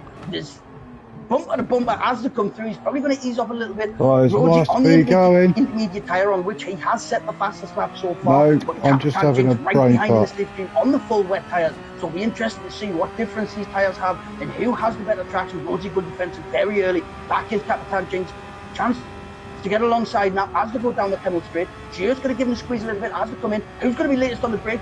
It is Capitan Jinx, and he leaves that inside space as he should, and Rhodey's held it around the outside, What a move that is, but in doing so, that gives Chaos Druid the chance to move up into 4th place. So Capitan Jinx down to 5th within half a lap, and Chaos Druid now up into 4th, Rhodey in the podium position. As we look back now, Scotty Ray 6th place, being pressured from behind by Eddie Catlap, who would thought you would have heard this after 4 laps of Spa, but that's how it is. Eddie Catlap now on the tail of Scotty Ray, hoping to put some pressure on, just waiting for a mistake ahead so he can sweep up the pieces and put himself a few places further, because he has now made a gap of nearly 2 seconds between himself and Mihai behind him. So Eddie Catlap doing very well so far in this race, and that extra ballast really helping in the wet. And then as we come back now to Grandpa Gary, Scooby has got away from Grandpa Gary there, but we do have Mia Skinner right behind Mia Skinner now, all the way down in 11th. Again, not sure what happened so far to be in these positions, but we have Grandpa Gary 7/10 ahead of Mia Skinner now. Looking back, we've got Chicken Yoga, but 13 seconds behind with a 3-second penalty. We have Old Man now. What a bold move this! Old Man Stu, I've only just realised Old Man Stu's pitted. Unfortunately, across the pit lane.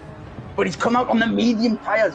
And as we can see, there is a dry line forming. Could this be a stroke of genius from Old Man Stu? He's got a 10-second buffer behind him to Iron Max. He's got 13 seconds ahead of him to Chicken Yoga. So there's no reason why Old Man Stu needs to deviate from the racing line. And if he stays on the racing line, then in theory, he is on the fastest tyre of anyone so far. This could be an absolute masterstroke from the man who lives and breathes Spa Francorchamps. So wow, what a start this evening this is. But that penalty now does give Iron Max, and Iron Max is on the soft tyre. That's why he's as far back as well. My word. So with this 8-second gap, now 7 seconds because of that penalty, it looks like by the end of the next lap or two, we could be seeing a battle between Iron Max and Old Man Stu. But we have more people coming into the pits now. Capitan Jinx's wet tyres, very worn. Mihai, what tyres will they be coming out on now as well? A few pits, and I said it's very rare in a sprint race, your strategy plays a part, but this is when it does. So as we've seen, Mihai now coming out on the medium tyres, but Capitan Jinx coming right behind him on the softs. Now this is really heating up now, because Mihai is going to be wanting to keep Capitan Jinx behind him for as long as he can, but he doesn't want to slow himself down at all, and he doesn't want to be going anywhere near those wet patches on the track.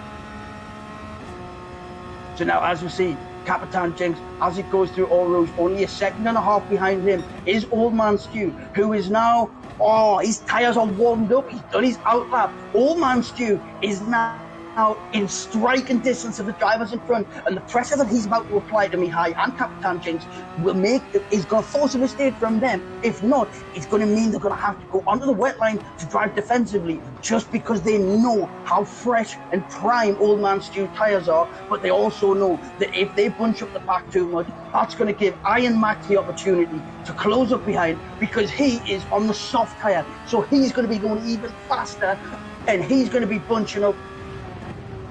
What a start. Well, hang on a minute, is that rain? Oh, the rain's starting to fall. Oh, the rain is starting to fall.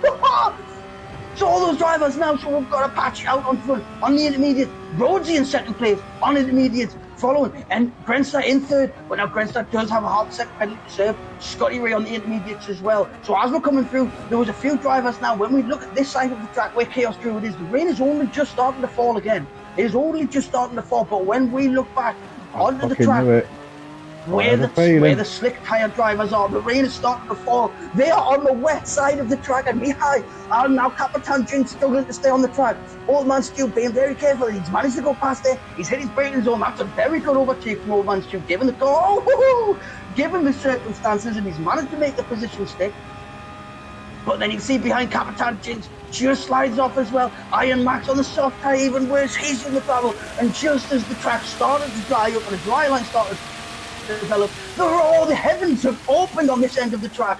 Oh my word, this is unbelievable. So now looking back to the front, we have Apache still in the lead, 1 seconds clear of Rhodesy in his first ever F3WRC race. Apache looked to have the bit between his teeth right now. Looks like he's picked the optimum tyre as he stays off that dry line, making sure that his tyres stay wet, stay cold, don't degrade any more than they need to. Very intelligent driving that is from Apache, and you can tell every bit of why he has that A+ next to his name. Brenster now goes round the outside of Rhodesy, manages to keep the position. A very good move from Brenster. Just deal with a little bit of a snap. What the fuck is this game? They're gonna pay going off track, losing time. He's going to be one. What the heck the fuck is this game? He's going to be looking at keeping these cool tyres cool, racing. because the degradation on dry track is terrible. On I tyres, go off the track, lose time, and still get a penalty. That's just stupid. That bit, yeah, I don't get, mate. No, right in totally front agree, now bud. of Rhodesy.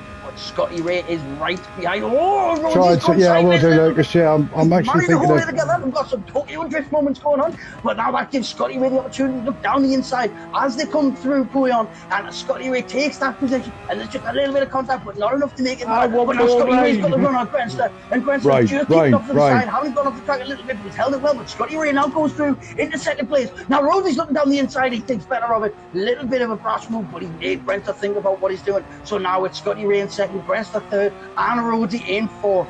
But looking further back, we've got Chaos Druid lapping very consistently there as well. Got a bit of a buffer between himself, Rhodesy, and Eddie Catlap. Eddie Catlap now still on the intermediate tyres. Still, the consistency of Eddie Catlap's doing him very well now, because through all of the battles, the pit stops, the strategy, Eddie Catlap has just been consistently putting in times on these intermediate tyres, and he's now sitting in 6th place, 11 seconds ahead of Scooby behind him. Very well done, Eddie. Let's keep this going. Now we've got Scooby still defending to Mia Skinner. Scooby on the inters as well as Mia Skinner. Mia's a little bit more worn than what Scooby saw. So it's going to be interesting to see if Scooby can use that very slight tyre advantage to keep Mia Skinner behind for the rest of this race, or whether or not it's going to be worth pushing and trying to see if he can close any of the gap on Eddie Catlap that he can.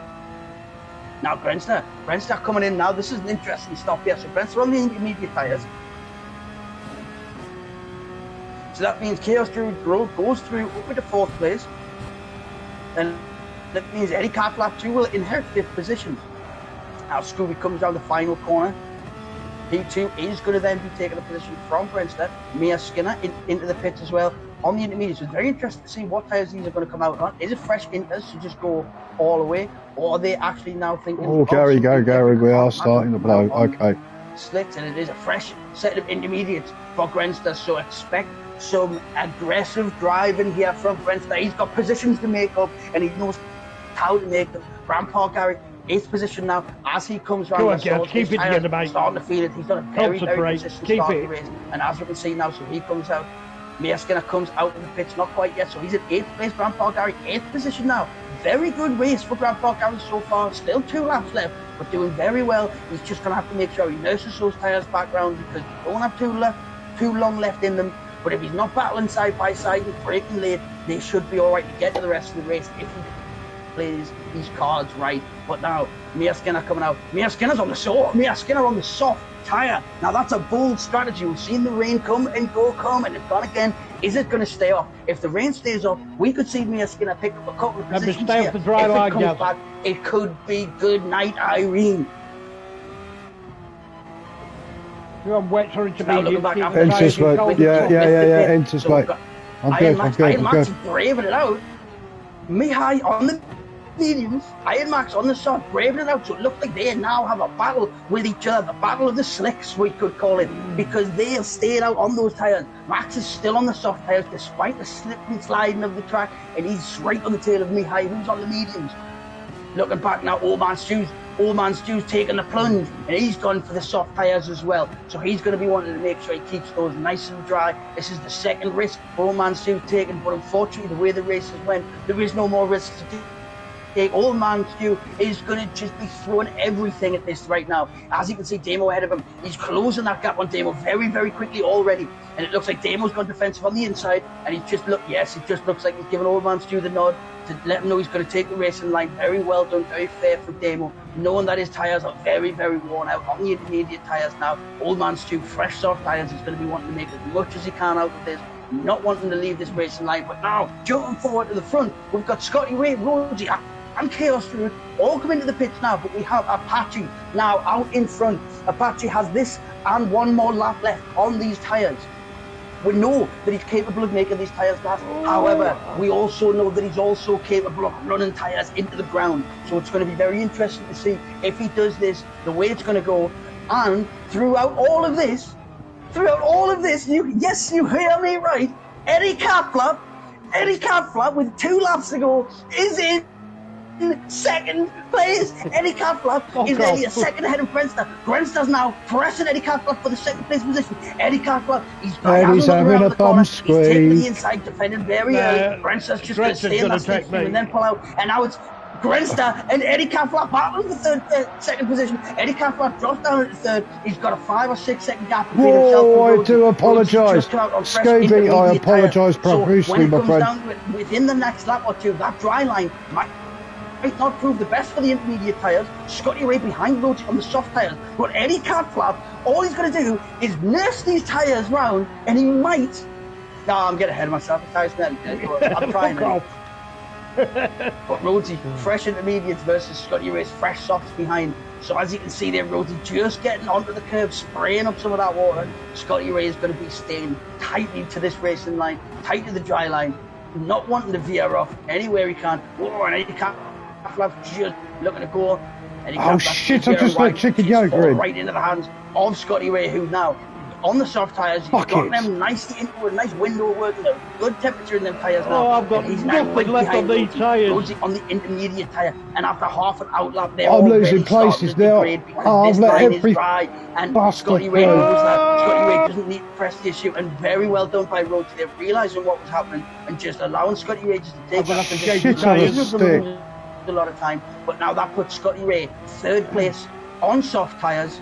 We've got Grenster on the intermediate tyres in second place, and Apache's tyres are absolutely... Apache's, all of his tyres, he's running on flats. So Apache's coming into the pit for the final lap. Apache's now in the pits taking those tyres off, which means Grenster's going to go over to first place with plenty of life left in those tyres. But he does have Scotty Ray closing up behind. 6 seconds is the gap, but Scotty Ray is now following a dry line on soft tyres, so he's going to be really putting pressure on Grenster now, but that does mean he has a whole lap to make up 6 whole seconds. Can he do it? Is it possible? Apache's now going to be ruined today because now Rosie gets the position ahead of Apache. As Apache now comes into the pit grid, into his box, the tyres are getting changed, but now Grenster comes down to a room. I'm gone, the tyres are gone. In first place, followed by Scotty Ray, 5 seconds behind. Just dropped 2 places, mate. Passing on the right, Gary, I'm passing on the right. Go. Thank you. Just now leaving the pit lane, he's in front, he's got the softs on, he needs to make sure he stays off that way, stays on the dry line, because right behind him, that's it, right behind, the time will change, got Chaos through it, 4 seconds behind, it looks like if Chaos can just bring the the soft tyres, stay on the driving line, this could be an excellent 5th place finish for Chaos through it. Oh, commentators first! Oh, sorry, Chaos, as he's gone through All Rouge, he's had a big spin, he's had a moment, and that means Mia Skinner's getting the yellow flags, but that's because when she comes over the crest of All Rouge, there's a car on the side of the track. It's Chaos Druid, and Mia Skinner is up in 5th place, and that means now Scooby is coming up behind. He's getting the green flags, and he's going to be coming across. Chaos Druid moves out of the way, and that means Scooby now in 6th place, and Chaos Druid. Oh, it was all going so well until the commentator's curse took apart, and I had to apologise because he lost it going over the bridge of All Rouge and Radion. But now jumping back, we have half a lap left between Grenster and Scott.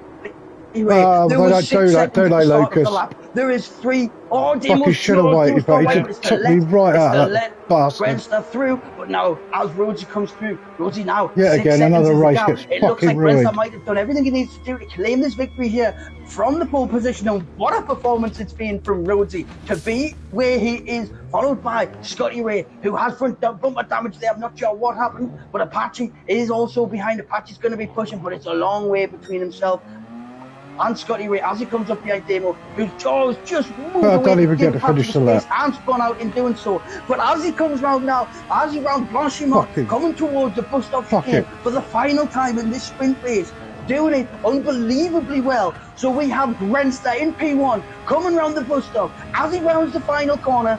I bet it's me And that it's been gets a while complained since we've about as said well. it, but it is Grandster for the win as Yeah, Grandster kiss takes my the eyes. pole Lost position interest now. and the race victory.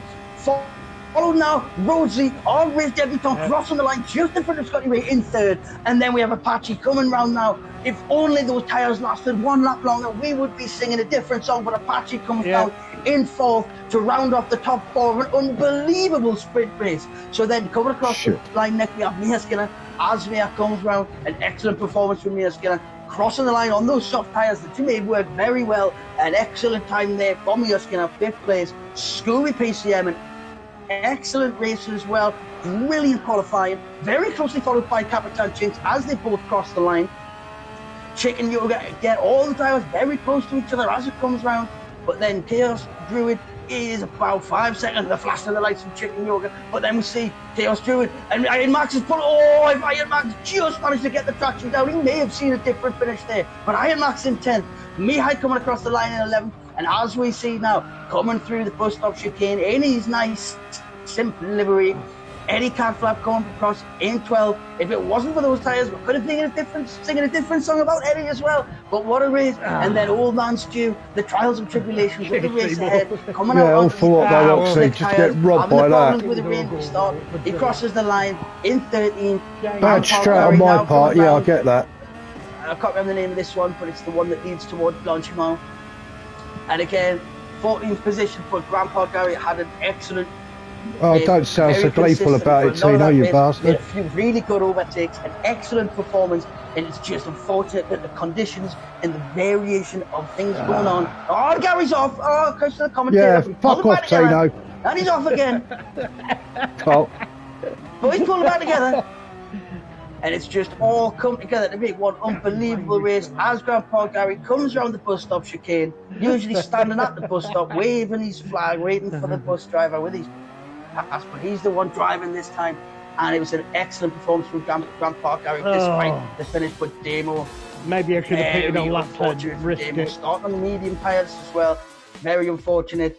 Yeah. Excellent start of the night. What an unbelievable race. Congratulations for the pole sitter and sprint winner, Grenster, followed by the debutant getting second place in the sprint with Rhodesy, followed by Scotty Ray, Apache, Mia Skinner, Scooby, Capitan Jinx, and Chicken Yoga rounds out the points for the sprint race.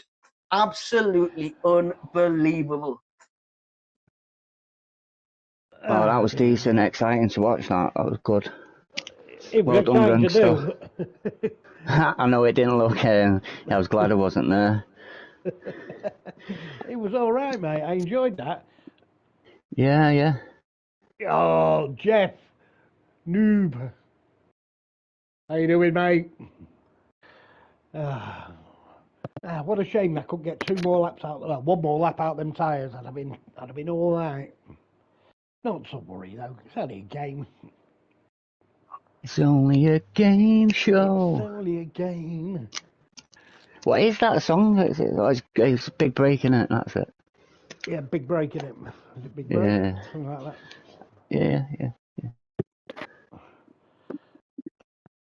Right. You know what? I spent the first 5 laps trying to get into the lobby with all them lobby codes. I should have started at the bottom and used the most recent one, but I was like, oh, I'm sure I saw one up here. Stuart put one in ages ago. Right, I'm going to nip down and have a quick ciggy. See you in a minute. A herbal ciggy. See you in a minute. Right, Jealous? it's time for me to go have a wee. Right, I'm going to leave my headset up here so I don't, Yeah, we don't want to hear you piss. No, I've already done that. I'm fine now. All right, see you in a bit. Back in a bit.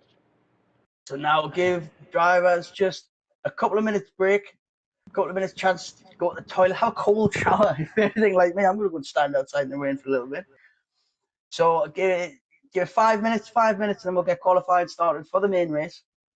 And as well, an extra point in it there, which could be all the difference. Obviously, Mia Skinner gaining some points. Was Mia Skinner? Yeah, Mia Skinner finishing 5th. So gaining some points, 4 points, but with the fastest lap, Old Man Stu did manage to take the fastest lap of the race. So that's an extra point for Old Man Stew, which will come in clutch towards the end of the season between the battle between himself and Mia Skinner. So we will be back in just a few minutes.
Hello, back in the room.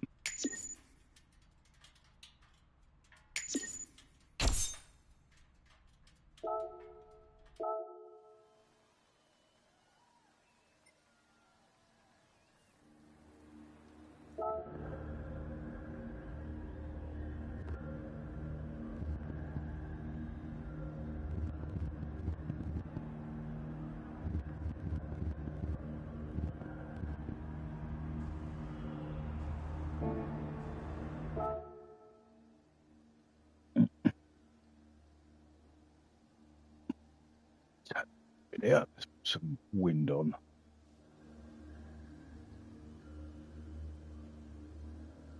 Do you mean wind the window down?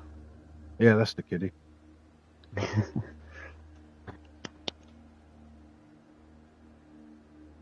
All right, so just everyone got 1 minute left, 1 minute, and then we'll start the qualifying session for the main race of the evening on Spa-Francorchamps. Just 1 minute, everyone.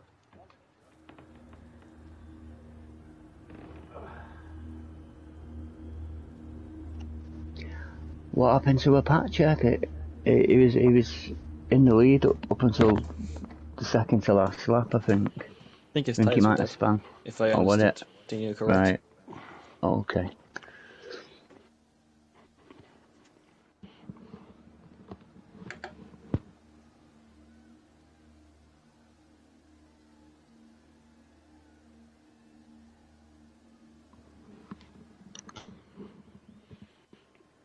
Even I'll be happy if I won't spin this race. Thank you, Jeff. Much appreciated, mate. Hope you're well.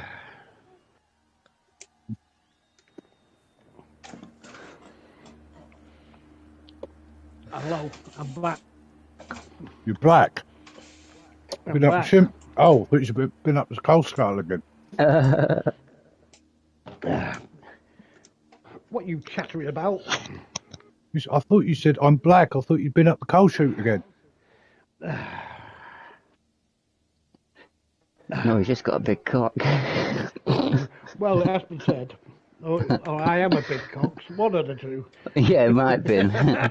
Yeah, I'm voting for the latter.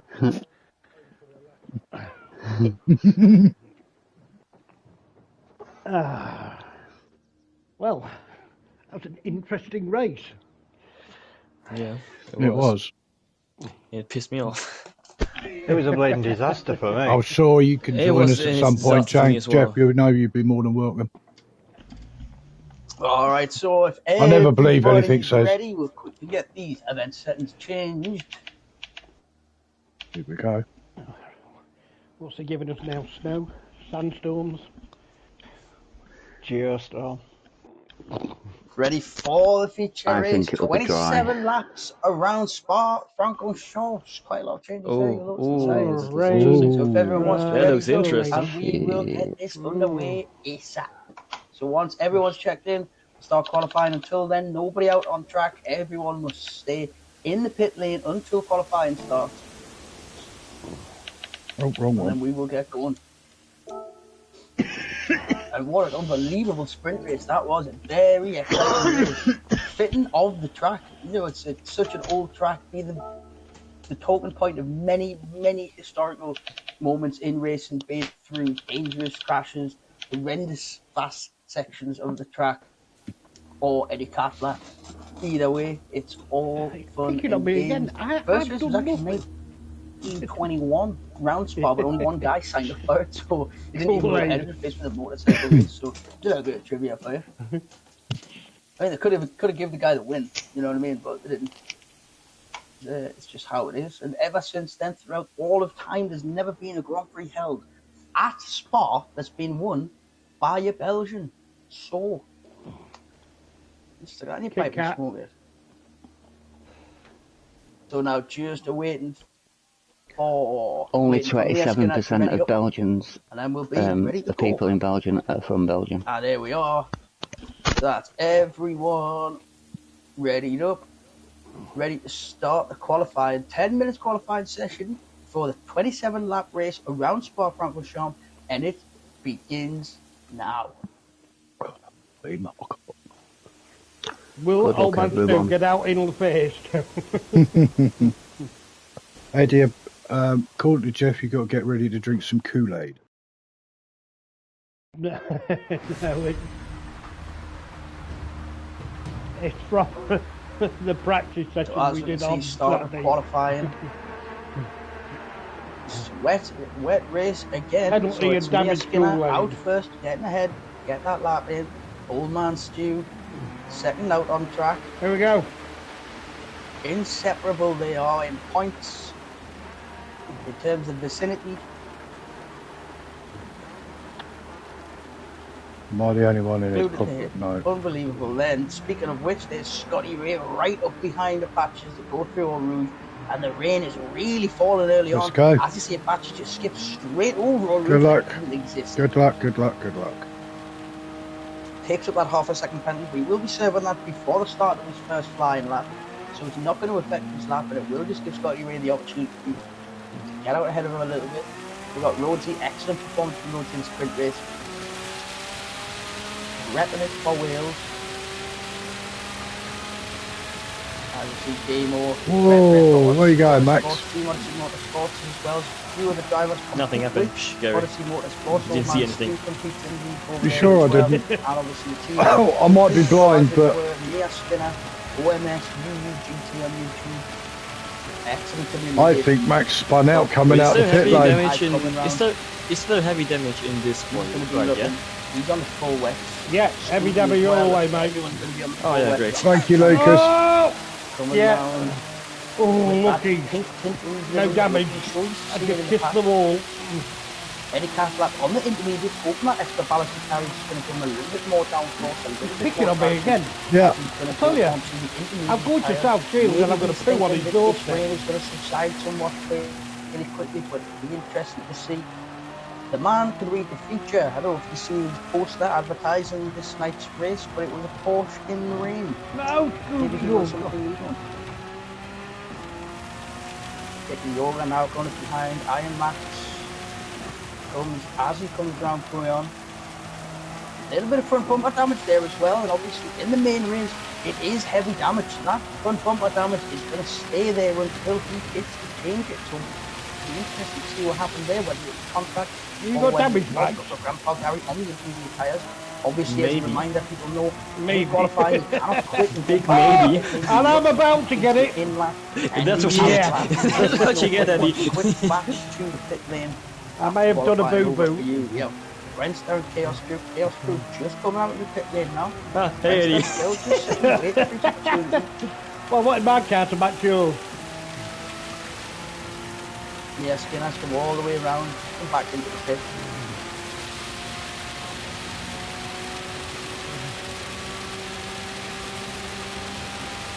That means Hopefully it bends it down a bit more to get more downforce. Is that how it works? Flying lap into tremendous position on the intermediate tyres. As he comes up, Euro Rouge manages to navigate that well, keeps it between the lines. Yeah. Very well done there. So none of his feet doing the way. Scotty Ray the same, using every inch of the track. And then as we look behind Apache, followed by Rhodesy again. Very good performance from Rhodesy so far. He's on the full wet opposed to Apache in the intermediates. Demo full wet tyres for Demo as he comes down the Camel Straight. Capitan Jinx full wet with knee-high full wet behind as well. So it looks like a lot of drivers going with the full wet tyres.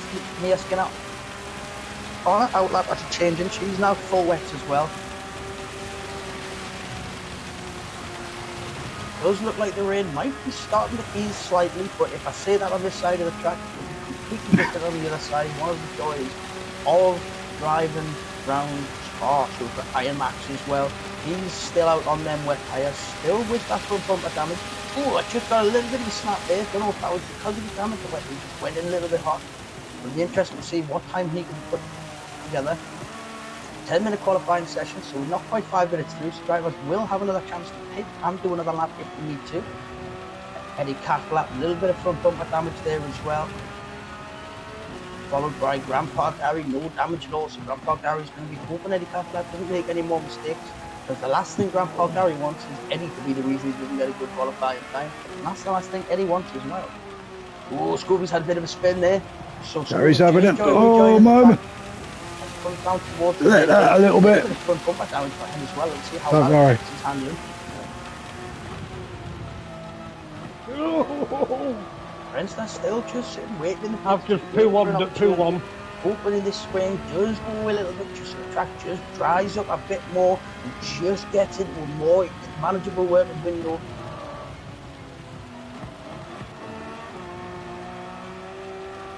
Drivers coming into the bus stop chicane now. We have Old Man Stu as he just comes round now, round the final corner, right up behind Scotty Ray.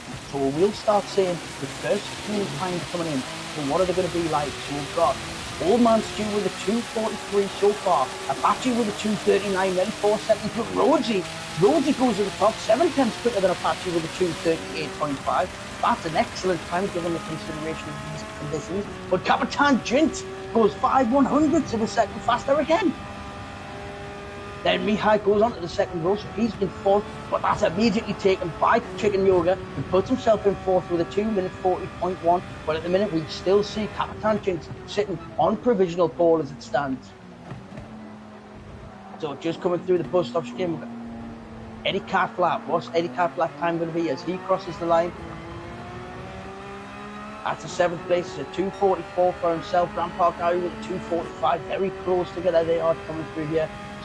So they've got a chance now to do a second running lap on that. Eddie still carrying that little bit of front bumper damage.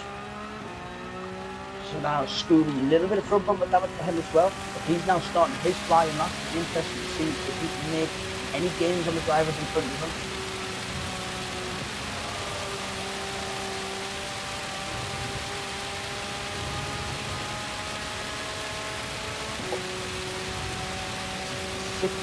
.49, 6:50 into qualifying session, still yet to see Brents to make a move out of the pit lane. So he really is either wanting to start from the back so that he can laugh at everyone else piping out in the rain, or he's waiting for this to clear up a little bit before he leaves, and it looks like the rain might just be doing that. And then I change position to the other side of the track, and it is not. Abel picking up a half a second track limit penalty, but he's got no damage. It's on the full wet, so if he can just keep this one together, he stands a good time here. Mia Skinner not far ahead of him on track. So we've got Scotty Ray now. Oh, he's drifting that one sideways as he goes round there. He does have a half a second penalty. So does Chaos Druid behind.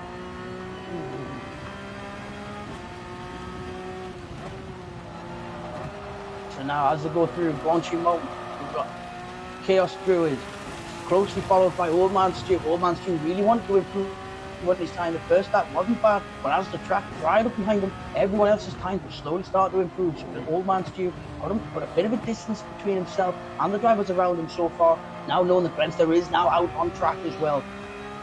So Old Man Stu coming out, getting excellent traction coming out of that corner. What kind of, and Scotty Ray goes on pole position.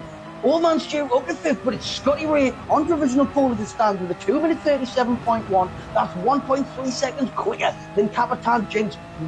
What a lap that was. But as we've got a gaggle of drivers crossing the line now to see what time they're going to be coming in. Mia Skinner crosses the line. Mihai goes there. Mia Skinner goes second. Mia Skinner goes front row of the grid. Provisional second place for Mia Skinner. And that is going to be... Oh, that's massive in the race between herself and Old Man Stu. A second place for Mia Skinner would mean everything. So now coming around the bus stop chicane now as we flick through, got Eddie Carflat just coming over. Eddie Carflat puts himself 5th place with an excellent time. Grandpa Gary sets his new fastest time there, 2:40 as well. So far, we've got drivers throughout, a very, very close bunch of drivers, all holding each other up. Apache currently sitting in 8th, but he's got 4 or 5 drivers immediately in front of him, all trying, and Rhodesy moves across to let him through. Chaos Druid trying to put in a better time than what he's already got. Apache's just hoping that he gets an opportunity, because what he can see ahead of him now is Old Man Stu starting to pull away from that pack, starting to pull away on the fresh intermediates. But so far, it's Kapitan Jinx on the front row with a 2:36.9, followed by Mia Skinner with a 2:37. And that is the 1-2 so far. 3rd place, Scotty Ray. 4th, we have Scooby PCM. But if we go down, I'm sure what we'll see now is just starting his flying lap with 15 seconds left on the clock. So this will be everyone's final lap around the track, what they are on now. And Brentster has just come out on intermediate tyres. The rain has stopped falling, and there is an entire field's worth of cars gone over this racing line. So I can see Brentster really making use of this dry line that has started to form with the rain starting to ease off. And I wouldn't be surprised if we don't see Brentster put a time right up there at the top, if not on the top as it stands.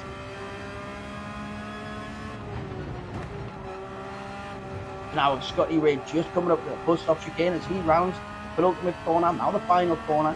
His time's looking pretty good. His time's looking excellent. What can Scotty Ray do here? As he comes across the track, really is ramping up. Scotty Ray, 6.5 seconds ahead on pole position, on provisional pole. As Old Man Stu, Apache goes first, Old Man Stu in 3rd, Chaos Druid's 4th, Rhodesy in 5th, and that whole pack of cars have just got across the light together in blistering time, and it is Apache. And Capitan Driggs gets himself back onto the podium position. He's in third place, but it's Apache up at the top. Apache on provisional pole. Mia Skinner goes up to third with a 2:30.8. Unbelievable. Now we've got Old Man Stu fifth, Chicken Yoga in sixth, Chaos Druid in seventh. But where is Grenster? And that's a good time as well there from Damo with a 2:33. That bumps her up. But we're going to ride on board here with Grenster. We've got a few drivers just about to cross the line. And who we've got here? Coming through the bus stop chicane, Iron Max. Iron Max is looking on a good time. Oh my word, Iron Max is flying. On the intermediate tyre, Iron Max has gone 4 seconds clear at the top of 2:25.3 from Iron Max. Puts himself on provisional pole position. That is unbelievable.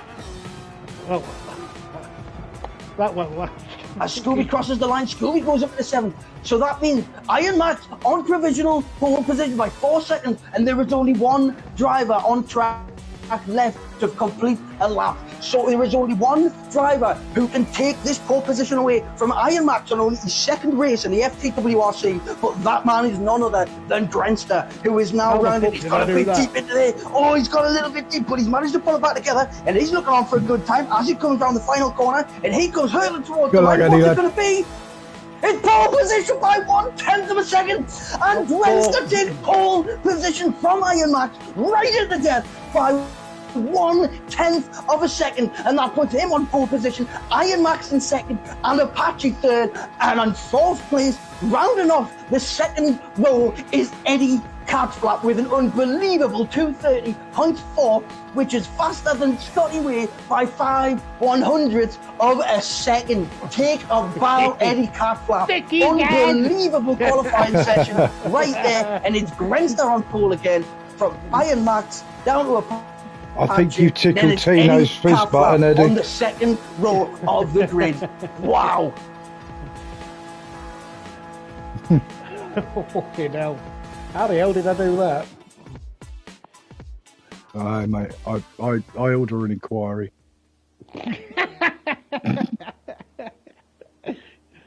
Oh dear. I reckon somebody's put something in your Optrex. Those poor fucking A+ drivers behind me will be fuming. Yeah.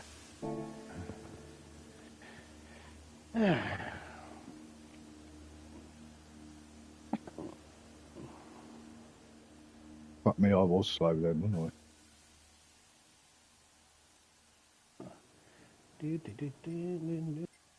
I? Don't worry, oh. I'm not even. Oh, 15. Oh, there you are, 15th. Yeah, but look on the bright side, mate. You're going to miss all the chaos at the beginning. Well, it's not about the qualifying, mate. I just wanted to get round without falling off, and I think I achieved that. Yep. Didn't have to have us co-jello during the sprint How you race, doing which that is a deliveries pain. here, Jack? So we'll just give a minute or two break, just everyone make sure they get on the right tyres, get all sorted, and then we'll be straight into this race. And what a race this is going to be.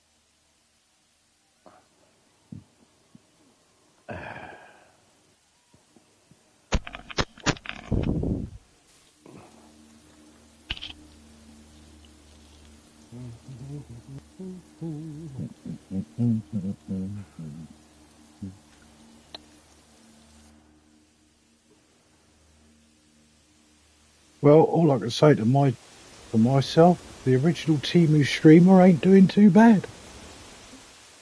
Yeah. Relatively Only pleased game, with innit, tonight. mate? Yeah, Only game. relatively pleased.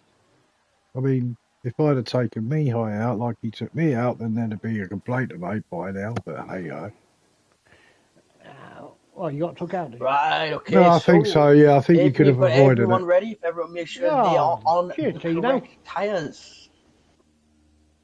What? And we will get this going. What an unbelievable start again. So again, just to go through, Grenster pole position, right, followed by Iron Max a 10th behind. Unbelievable. Make sure everything is in place. I ain't yanked on out. Yeah, we're all right. Everything's sorted. Damo there, just see he's got the correct tyres. Good, good. Yeah, but it's all right having the correct ones, but have you actually fitted them?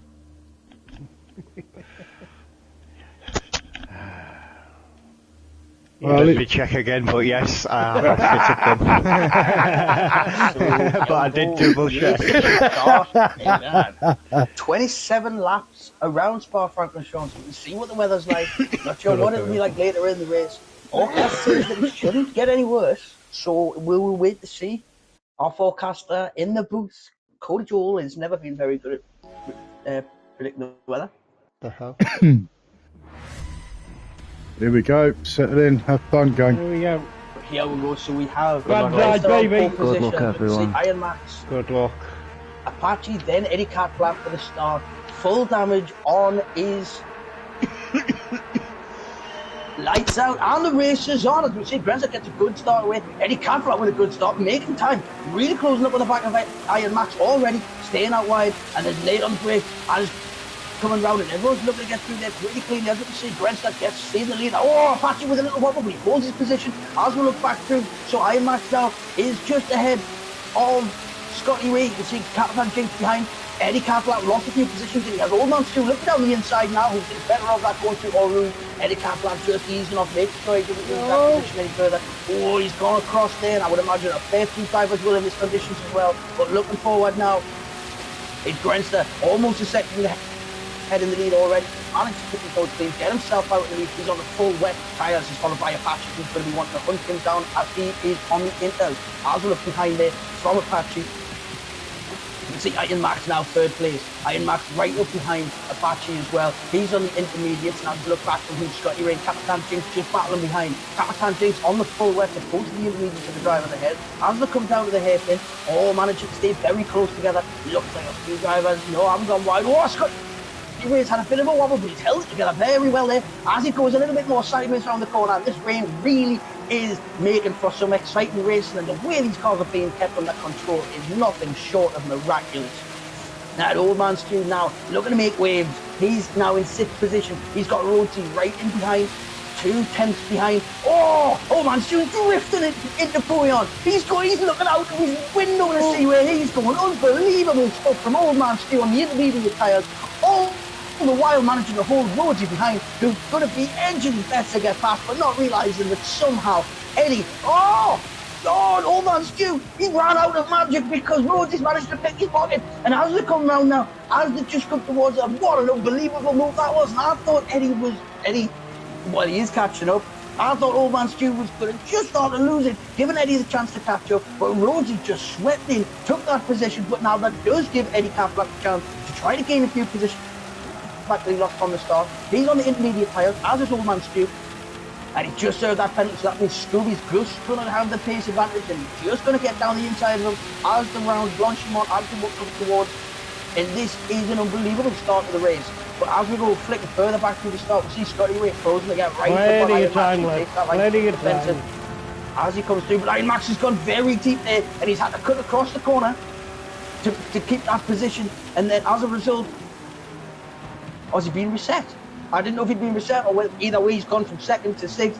Rhodesy just taking that position past as well, which gives Scotty Ray 4th place. Capitan Jinx sitting in 3rd. You can see Apache taking a bit of a wide line out there, keeping off the wet line, just to avoid any sliding around on the full wet. Apache on the intermediate. But all of this going on behind is giving Grandster the opportunity now. Nearly 3 seconds clear at the front on the full wet tyres, and this is the kind of area we expect to see Grandster excel. You can see most people's car would be going left and right like that, would be off the track. Grandster, as cold as ice, keeps it on the track, keeps it between the lines, and he's 3 seconds clear at the front now, and he's just going to put his head down and make sure that his gap only increases from here. So looking back with Iron Max 6th position, Old Man Stu in 7th, and Scooby PCM right on the tail. Both drivers, Scooby on full wet tyres, so he's going to have a little bit more bite to his tyre, but Old Man Stu's going to be wary because he's going to be wanting to try to get past Iron Max in front of him. He's not going to want to give up a position to Scooby as a result.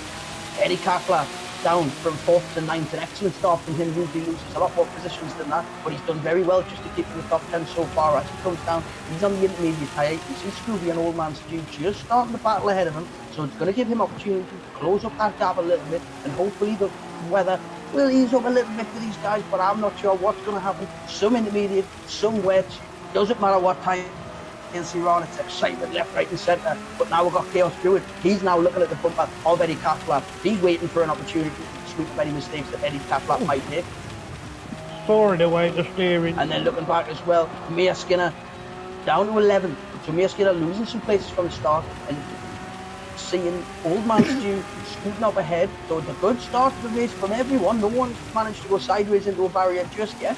But now Mia Skinner right up on the tail of Chaos Druid, looking to make lanes coming through here. So it looks like she's going to go around the outside. Surely not. Surely, oh, I was going to say, and she's managed to just pull it back in. Chaos Druid, something to think about. And that compromised his line going at the next corner. He's going to be defensive. No. Oh, I spoke about the one spinning, and there's a Catlap caught up, and he is off into the barrier as he comes around onto the back straight towards Bonchimon. Very unfortunate from Eddie there. The balance clearly not helping at this point. But we go back to Mia Skinner now, right on the tail of Chaos Druid. The drivers here just inherit that extra position, but as he comes around now, Chaos Druid is going to have one eye in the mirrors, one eye ahead, because he's going to be looking, and he's going to be wanting to defend this line, but not in such a way that compromises his exit out, because that is what's going to keep him in the position if he can.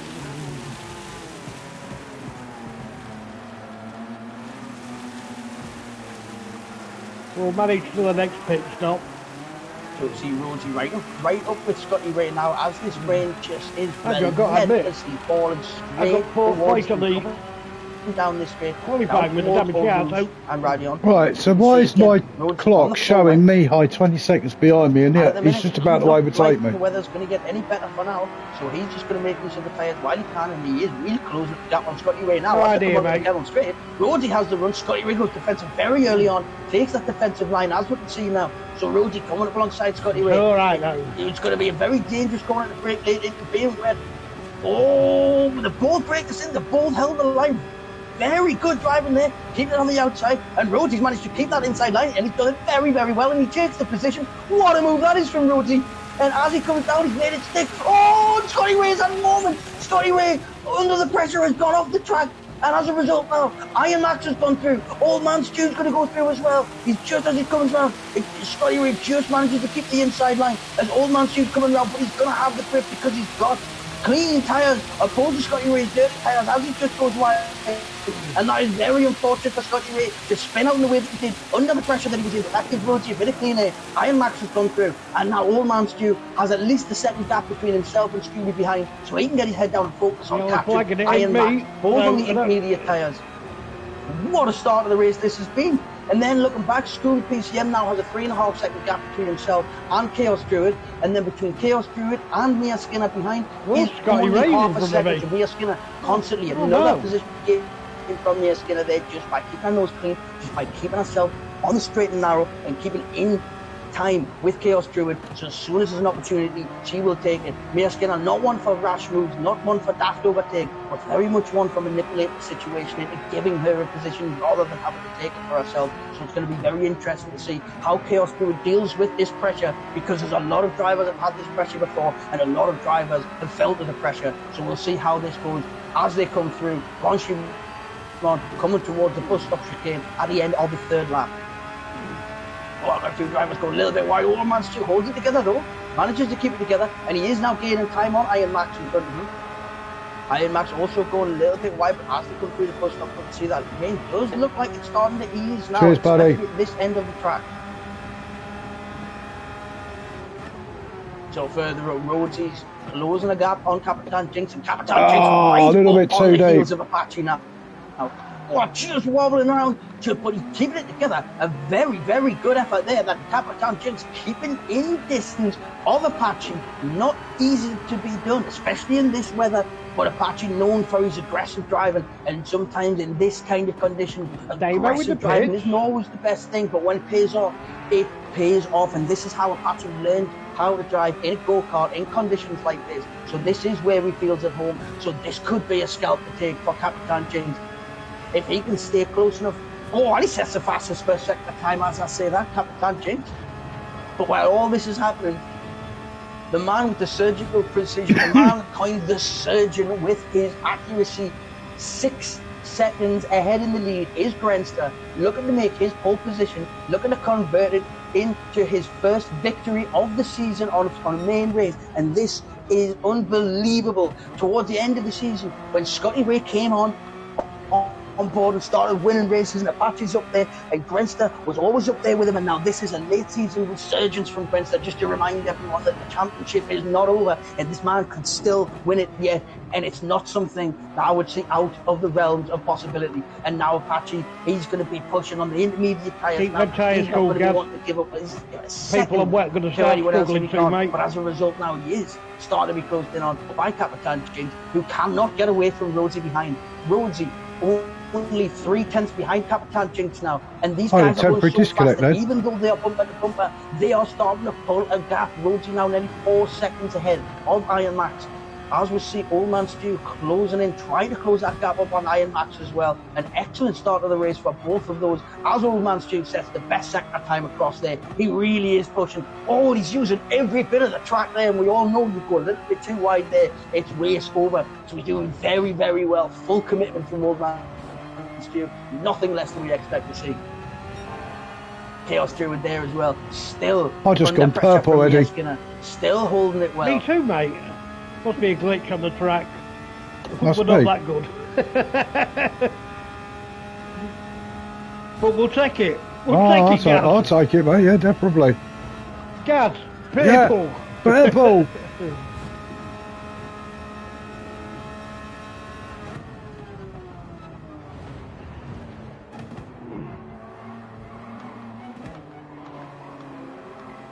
I see someone there in the background going into the pits. Who do we have in the pits? It's Scotty Rees coming in off the intermediate tyres. A very interesting choice here. What? Oh, damage, right? Yeah, no, not as interesting as I thought on tyre choice. Some front bumper damage from the spin. Obviously went round an extra lap to see if he could deal with it. Couldn't manage to get it working. So Scotty Rees now having to come in early. Only 4 laps into the race. Pit. Eddie Catlap, front bumper damage, intermediates still for him. A little bit of front bumper damage from that spin that he had, unfortunately. A very good qualifying session from Eddie Catlap. As this race goes on, can he see himself pulling back into where he needs to be, back up into those point positions? It'll be very interesting. I mean, points across the board, so he's in a point position as it stands, but the points positions he wants are the ones he's in now. Grandpa Gary nearly 5 seconds ahead of him now. Grandpa Gary very consistent again, doing very well, had a great sprint race, excellent qualifying, and now he's just one position here, and he just wants to make sure that he's hitting every apex, hitting them clean, and just getting his head down, driving his own race, and that's what's going to get him closer up to Scooby in front, because the closer Scooby gets to Chicken Yoga, the more pressure he's going to be putting on, and if they start battling, that's an opportunity for Grandpa Gary to start closing in on the cars ahead of him.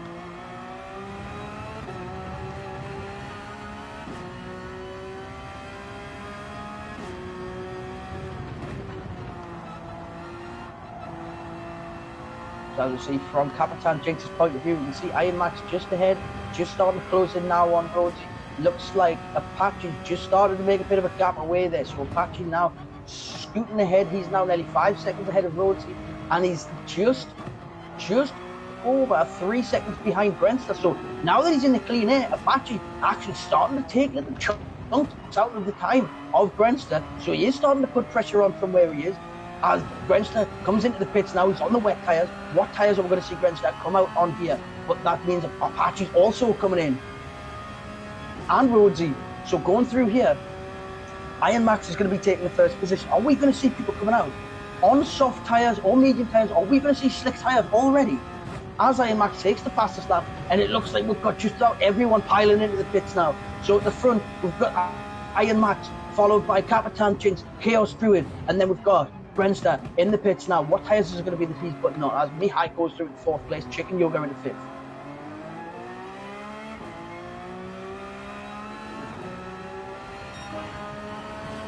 It's the medium tyres. It's a very aggressive strategy. It's the medium tyres all ready for Grenster.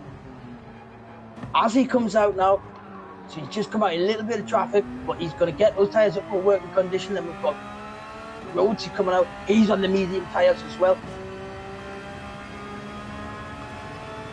Mia. Now Mia's coming out on the soft tyres, struggling to get the power down because coming out of the pit lane there is just puddles. So putting the power down there, and our wheels were just spinning and the car wasn't moving. Shit. But as a result now, she's going to have to keep those tyres dry, just navigate through her route nice and carefully, knowing that Old Man Stu right behind is also now on slick tyres.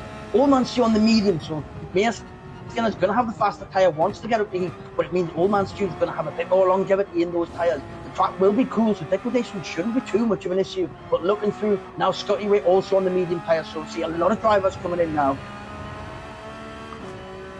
As the track starts to drive, we'll see there Iron Max trying to take every opportunity he can to get off the racing line and get those tyres, slice them through the puddles where you keep them wet, keep them from degrading, keep himself on the track. And I would imagine we'll see him going through the pit lane and get some tyres on that haven't got treads, as well as Capitan Jinx behind Chaos Druid, Mihai on the intermediate, but now Apache on the medium tyre.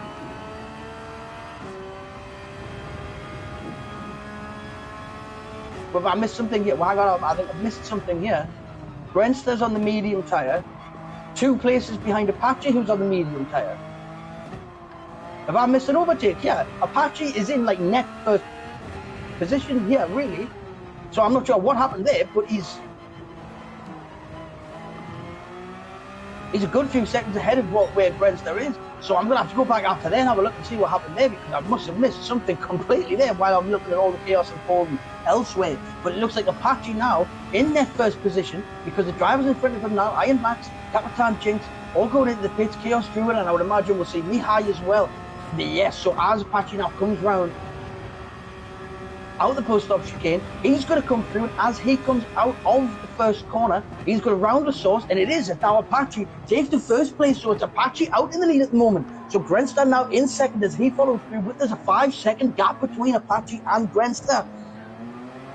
Both on the medium I'm tyre. pleased with that, lads. I'm pleased with that, chap. I really am. Grenster's going to have to put his head down and really focus on getting ahead, because Iron Max is just coming out of the pits now, but because of those tyre differences in the offset, Iron Max having to really creep out, because he's on that coming out of the pit lane. It's just a swimming pool, so you crawl out of that pit lane, and now I'm pleased with that, on Lucas. the medium tyres, sitting in behind Iron Max, Yeah, thanks, followed mate. by Mia Skinner, who's now on soft tyres. So Rudy's going to have eyes in the back of his head, because Mia's going to be closing in with unbelievable pace here. As long as she keeps it off those puddles, because those tyres are going to suffer. But if it stays on the dry, Mia's in with a shot of getting a couple of positions over the next lap or two, because Rudy and Iron Max on the medium tyres that aren't quite temperature. Then we've got Grenster on the medium tyres, 5 seconds of drift from the leader, which is Apache.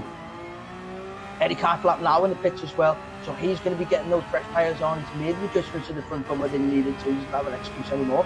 And as he comes round now on the medium tyres, that puts him, he's going to be about 20 seconds behind Grand Park Garage, who's just going through Old Rouge and Radiano. We've had a spin. It's Scooby coming to the top. He must have just touched one of the puddles, and it's put him on a spin coming out of Old Rouge there. So he's now going to be getting pressure, because we're going to see Eddie Carflap from behind now coming up through Old Rouge, through Radion, and he's going to be closing in with a lot of pace. But with Scooby having front wheel damage, we might start to see his car start to crab a little bit, going over to the side and pulling it. And as we can see, it looks like that is what's happening. Whose car's got crabs? Oh shit! The right ever so Got in a wet bit. And that's going to be horrible for a lap, and that is really unfortunate from Scooby. When he's just come out on fresh tyres, trying to get his head down and looking back, and now to know as well, he's got Eddie Carflap breathing down his neck, and Eddie Carflap has got something to prove now, because he's had his Carflap caught up, and you only need one of them a race, and he's had 2 actually, so get it together.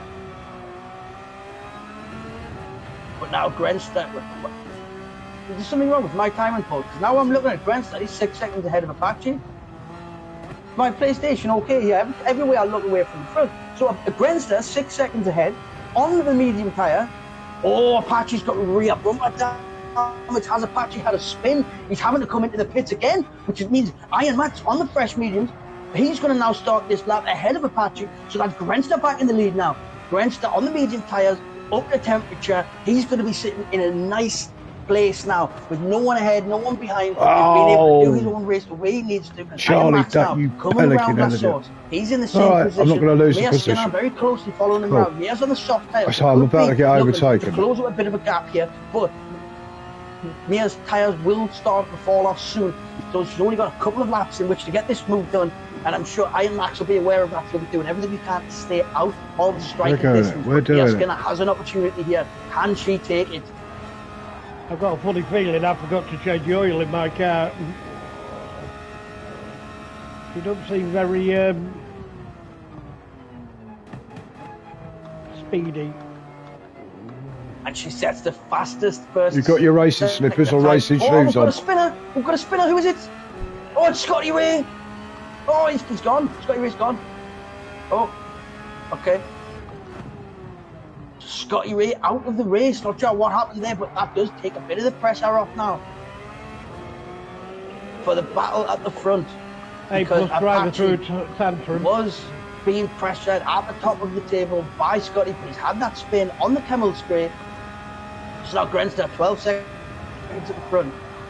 Iron Max in second place as this track really starting to heat up now, really starting to weather in, and it's looking like it's only going to get better as time goes. And Mia Skinner just under 2 seconds behind Iron Max now, followed by Capitan Jinx. I'm doing 151. Oh, Capitan Jinx on the hard tyres, he's off! Oh, he's gone round. Probably because he's been driving and he just got his wheels onto the curb and he's sent him off. He's on the hard tyres. He came out looking for a long stint, but now he's got rear wheel and bumper damage. That could put a real spanner in the works for him right now as he sees Old Man Stu goes past. Old Man Stu with a little bit of bumper damage in front there as well. Right, I'm racing me. Can he ride it out? I've got people right up my arse and I can't, and my timing screens are all off. But I would see as well, Rhodes. I ain't racing me high, am I, really? Rear bumper damage for him, rear wheel damage. This is what happens, unfortunately. Oh, I just clipped a curb. In the rain, the slightest incident. Yeah, I saw you go, mate. The heaviest punishment. Oh, mate, I got engine. Dumbass, I got engine damage. Still in good working condition at the moment, so she'll still get a good couple of laps out of it. Well, if you're but going as to go we in the see, pit, Grenstad on the medium tyres with the fastest lap of the race so far. 12 seconds ahead now of Iron Max. Get a couple of fast laps. Oh, just looking back, they look like Mia Skinner might have gone a little bit wide. She's just gone off, so she's lost 4 seconds, 3 or 4 seconds to Iron It's the Max. first damage I've had tonight. I can't complain that bad, really. To close up the gap a little bit, but his rear bumper damage is causing him problems as well. I got that is giving Old Man Stu a chance now to creep up, and now 5th place for Old Man Stu. And now on board with Apache. Apache's got on the hard tyres now. That is something we seldom see from Apache. But he's obviously looking a little bit further into the race than just the next few laps. He's on the hard tyre. He's got Damo in front of him. Damo on fairly fresh mediums. So now as Damo's coming down towards Eau Rouge and Radion, he goes through and he's taking a lot of curb there. He's taking a lot of curb and he's had to come out with the throttle a little bit. So is Apache. But now Apache has the run. He's in the slipstream and he's going past.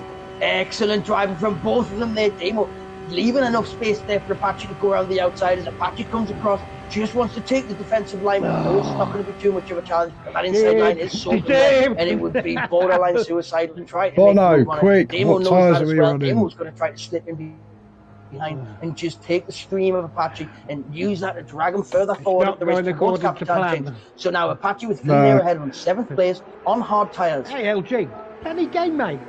Nothing Old Man serious. Stu, 2.5 seconds adrift of Rhodesy now, so that gap's slowly starting to come down. So Old Man Stu can now Looks see like my who's chat's up ahead gone on to sleep track. as well. So that gap is coming down even more now, down to 2.1 seconds. There we Old are. Man Stu can smell blood and he wants to take the rest of it for himself because he needs every point he can with Mia Skinner currently sitting 2 places ahead of him. Slow. That's a big points difference when it comes to the top of the field. So even though he got that fastest lap in the sprint race to give himself the extra point, every point matters because there was only going to be a couple of point difference between them as it stands, and that is all the difference. But now Mia Skinner 10 seconds ahead of Rosie and 5 seconds behind Iron Max, so she might only have a couple of laps left on this tyre, so she's got to really make the most of it while she can, while she's got this clean air ahead. And now that this dry line is really starting to heat up and weather in, we basically now have a dry race unless you leave the racing line. This is unbelievable the way this is heating up, and just over a third of the way through the race, and I feel like I've been sweating for hours. So we've got Old Man Stu coming into the pits now, so that obviously that damage to the front is starting to take a little bit of a toll on his race.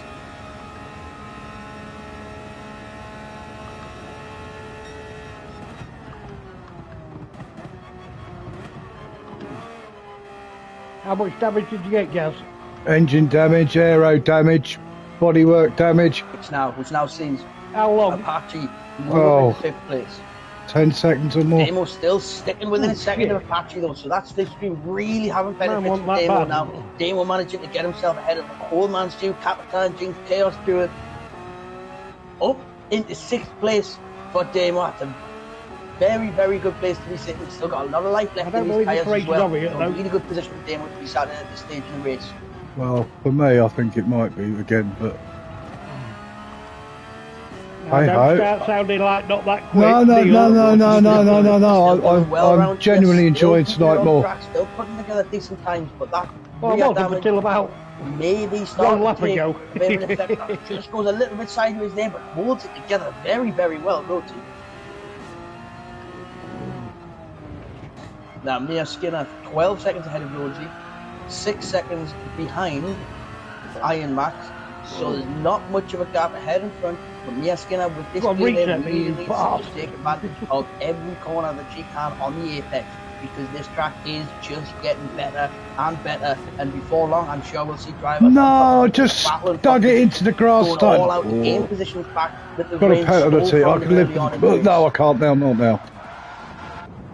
Iron Max as well, got really damage. making loose. Oh, there's a yellow flag. The yellow flag, and who's that? It's Grandpa Gary's had a spin. Grandpa Gary's had a spin just coming at the back of the bus stop chicane. But as a result now, Right, managed to head keep down. out the way. 17 No harm laps to doing. impress Iron Max himself. goes through 11.5 seconds behind Grenster, who at the minute is really putting his mark on this Yeah, race. well, and that's he's that really then. putting it out there. If anyone wants this, they're going to have to come and get it, because Grenster is 45 showing seconds everyone behind what you, he's it's about, telling me and at he's the moment. reminding everyone why No. he is, where he 50, is. a And minute, this is nearly the a minute Grenster way behind to you see now. it. Absolutely flawless from him so far. Wonderful. Oh well. Strictly come dancing moment in the middle of a spa race. Oh, and Don't Rhodesy, recommend it. not sure what happened there. Just as we flick back, front and rear damage now, and he's facing the wrong way, so he's come back in the pit lane then. I think No! may even have skipped over the pit lane marker. I'm not too sure. Oh, here we go. He's gonna Normal lose the service is position resumed, because now everybody. Patch, his hard tyres have got life. One race and 10 laps. Start-finish line to start the 11th lap of the race. both having In the beer 5th of the place, but he race. sets himself in a good No, I'm position. not All as bad drivers as ahead last of him week. after I'm 50 still before he does. happy. So he might be on pit strategy coming out in 1st place, as he now takes 4th place, which means up in the 5th place Right. is Damo. And it just goes to show what keeping your nose clean and choosing the right tyres can do for you. Because now Damo up in the 5th place, as he comes down past the pit lane, hurtling down towards Eau Rouge with only 4 drivers ahead of him in this race. What a start it's been for Damo. What a race. What a nice thing to see it is for someone so competitive, someone so committed, and really showing the fruits of the labour when it comes to hard work. And now Damo coming down the Camel's Fade in 5th place, 6 seconds ahead of Rhodesy behind him.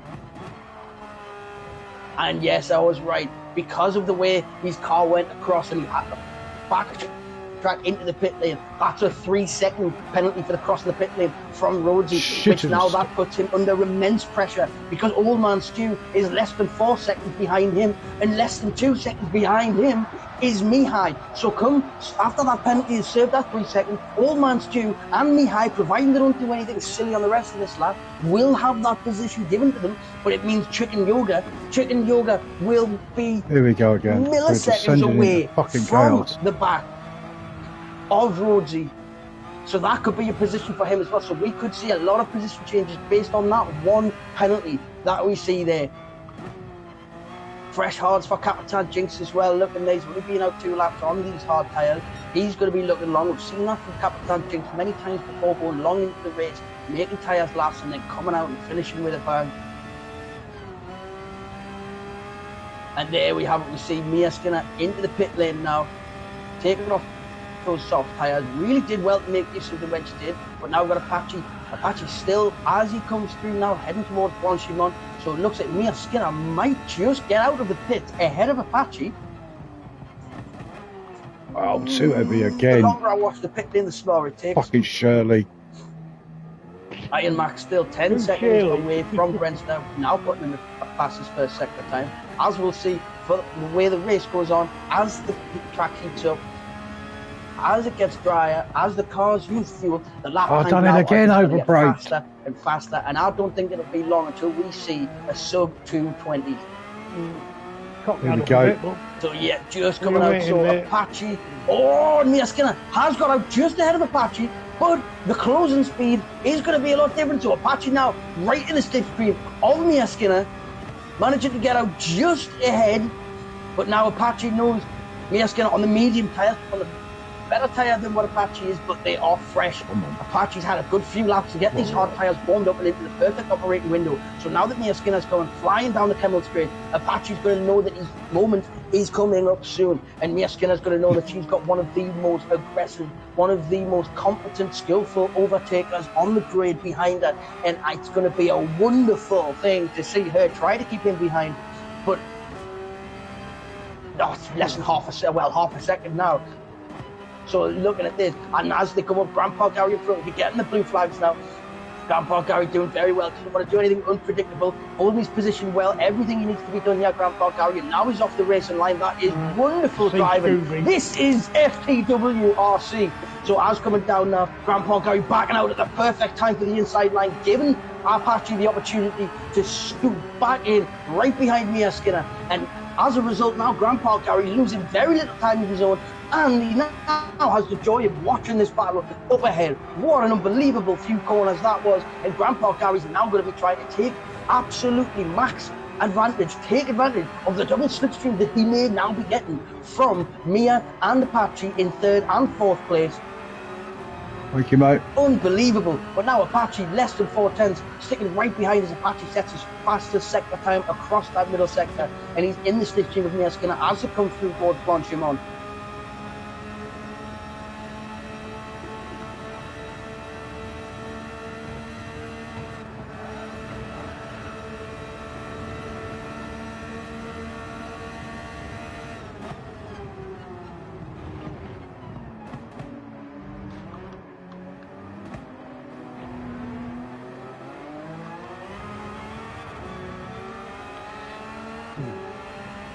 As you see as well, the sky clearing up as well, so it's only going to get hotter, it's only going to get nicer. This track is really developing as Mia Skinner goes, takes a good line, positions the car very well there to not allow Apache any room to go down the inside or the outside. But now she's a bit of a sitting duck going down towards All Rouge, because comes through the top of All Rouge and Radion, you're going to have the Kemmel Straight.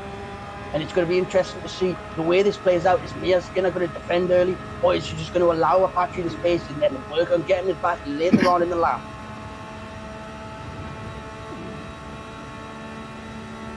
And it looks like Mia's holding that line, and Apache's right up behind. And Apache pulling out. Apache's gone down the inside, and what a move that is from Apache on the inside. Mia gives him the space, and he's gone through. Unbelievable driving from Apache. Very sensible from Mia as well, not to dive across and cause any problems. But now Mia sits in the slipstream of Apache, who was very defensive down. And Mia looking down the inside, thinks better of it, but just making Apache think as well. So now Apache knows he's got a very aggressive driver in return, and Mia Skinner is going to be one forcing issues, forcing mistakes from Apache. But he's been here before. He's not his first rodeo. As he comes down, centers his car in the track, not going too defensively, but making sure there's not enough space for a move on the inside, which would be a very risky place to go as you go around Pouillon. Both using as much of the track as they can, and now these tyres are really fired up. And the medium tyres of Mia Skinner are in a perfect operating window now, and Apache, he's getting the most out of these hard tyres, and he's got life in them yet to go. So this battle will continue between the two, but then just behind there we'll see Damo now in 5th. He needs some tyres doing him well, but he has got room to slowly closing the gap behind him now, also on the medium tyres.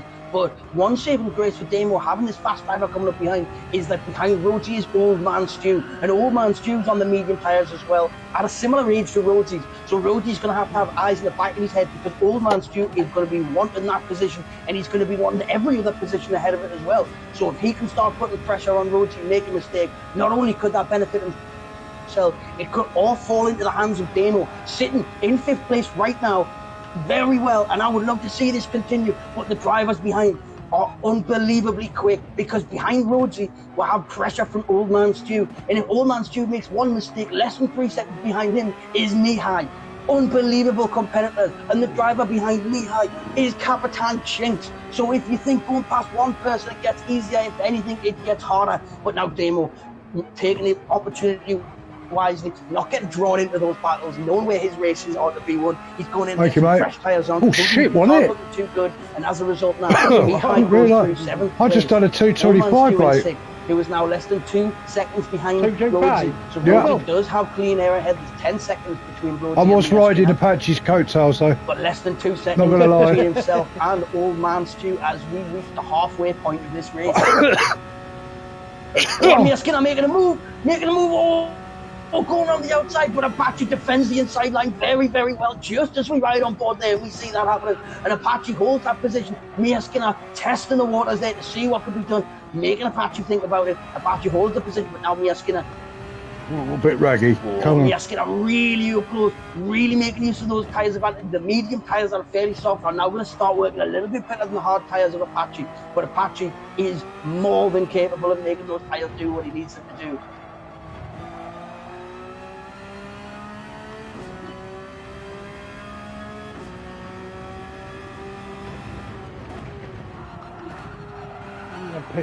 And then, unbelievably, as we look forward, 54 seconds ahead of Apache in second place right now is Iron Max, and he's second Ftwrc show. Did very, very well last week, scoring 27 points across the two races, and now in second place, and he is second to the old God, to the surgeon, to the absolute precision master Grenster, who is now 8.888 seconds clear in the lead of the race. He's still got life in those medium tyres now, but I would imagine, knowing Grenster, he'll be pushing them to the max. He's only going to be wanting the pit once more, and if that's another long stretch on the mediums, whether it's the hard tyres, we'll be yet to see. But Grenster won't want to be in the pit lane any longer than he needs to.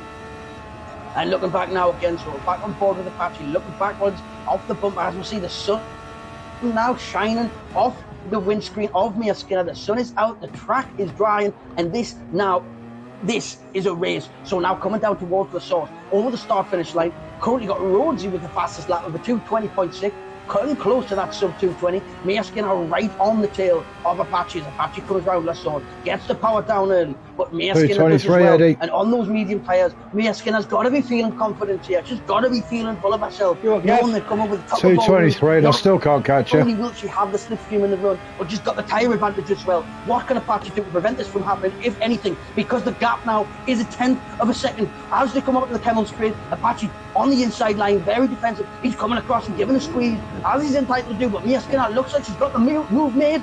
And yes, and comes across and defends the inside line. Excellent move from Mia Skinner with the fastest sector. She's got a little bit deep there, but covers the place well. And now Apache's really trying to battle to get past, but she's got the inside line. And Apache backs out of that and gives the inside line. And she makes it stick. Mia Skinner up in the third place, Apache in fourth. What a combination of moves we've just seen from this pair here. And now, as it goes through the hairpin, Mia Skinner keep a very tight line, not wanting to give an inch to Apache from behind. As it comes through No Name, just easy enough, getting on the power early in second gear. And Apache behind now really has to make this work, because Mia Skinner's on fresher tyres and they are softer compound as well. So Apache knows that if Mia Skinner keeps this pace up, those tyres are not going to last to the rest of the race. Oh, Rhodes has dropped out. Aren't going to last the end of the race. Whereas if Apache can force a mistake, he might not have to waste too much of his tyres in getting back past. But the longer these two battle and the more it slows down, it all falls into the hands of Old Man Stew, who is now less than 10 seconds away from that battle ahead between Apache and Mia Skinner. So if this battle continues, then Old Man Stew now stands to gain a lot from this, because he now has a 5-second gap between himself and Mihai. So he's in the clean air. So now Mia Skinner third place, Apache in fourth. Mia Skinner just started to get away, about half a second in. Apache really pushed it. Now he's going to be wanting to use the slipstream on every opportunity he can as they come into the bus stop. Don't know what went to 6.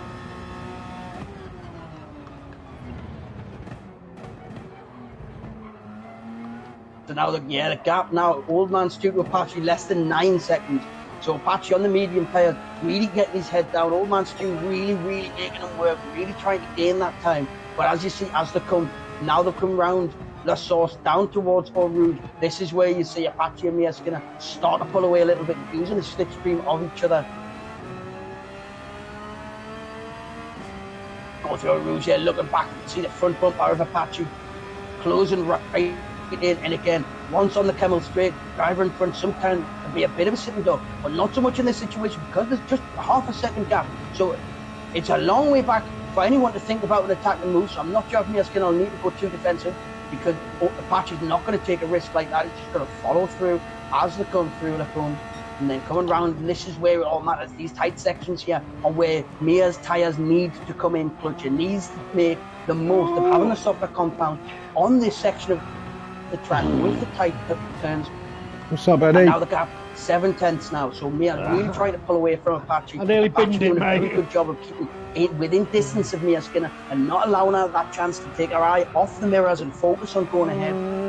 All the while managing to keep a 10-second gap between himself and Old Man Stu behind us. Apache using every inch of the track. They're going very wide, but keeping it within the line as he hurtles forward. But now the gap between himself and Mia Skinner almost at that 1 second. So almost at the point now on the straight that Apache won't be picking up the slipstream from Mia Skinner if this gap gets any bigger. So now we have Grenster in the pits now coming in to change those medium tyres, and that puts Iron Max into the first place position. Iron Max takes first place around Spa-Francorchamps on lap 17 on round 6 of the Ftwrc R.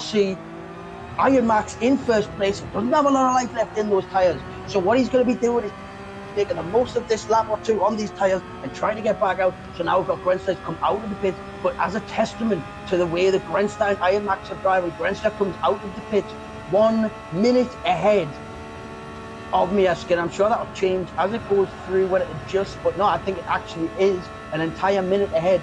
And Iron Max and Grenster shown around this track tonight that they are just in another league right now. So the gap now 40 seconds from Grenster to Mia Skinner. Couldn't make up my mind then whether I wanted to pit or not. Herself and Apache too, So just let's over fuck a that, second. innit? So All Mia's right, okay, next good lap. exit out of here, get through a road smoothly. Apache Yeah, I've got a won't bit have more that pitch slipstream stop. benefit come the Kemmel Straight. Now Old Man Stu into the Yeah, pits, I was that just gives in me that time to indiscretion slide mode into then, pit just position. briefly, He's coming up as now I was behind approaching it, Grandpa and I Gary, just so I'm sure completely he's going blew. to be wanting to use all that slipstream from Grandpa Gary before they get all the way up to the top. Even though those blue lights and the blue flags are waving, he's going to be wanting to use Grandpa Gary's slipstream as much as he can.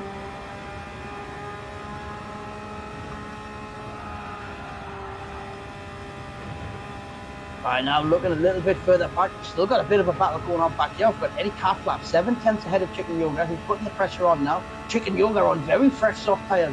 Eddie on fairly worn medium, so this is an opportunity now for Chicken Yoga to catch the back of Eddie Catlap and make some moves. We can see Scooby just ahead. Scooby had a little bit of front bumper damage, so he may be looking at pit. But now look at Chicken Yoga in the mirrors. Chicken Yoga's really starting to get right up behind Eddie Catlap. Not advisable, but if you can get past quick enough, you're in for a Fuck's good sake, man, I drop out looking for back, you and you to the fucking... traction that Yoga's going to get out of this is surely going to be phenomenal on those soft tyres, or is he just going to be waiting for an opportunity to take the position on the Kemmel Straight without having to make any fancy moves, just breeze past? As we see now, Iron Max does come into the pits now for his stop.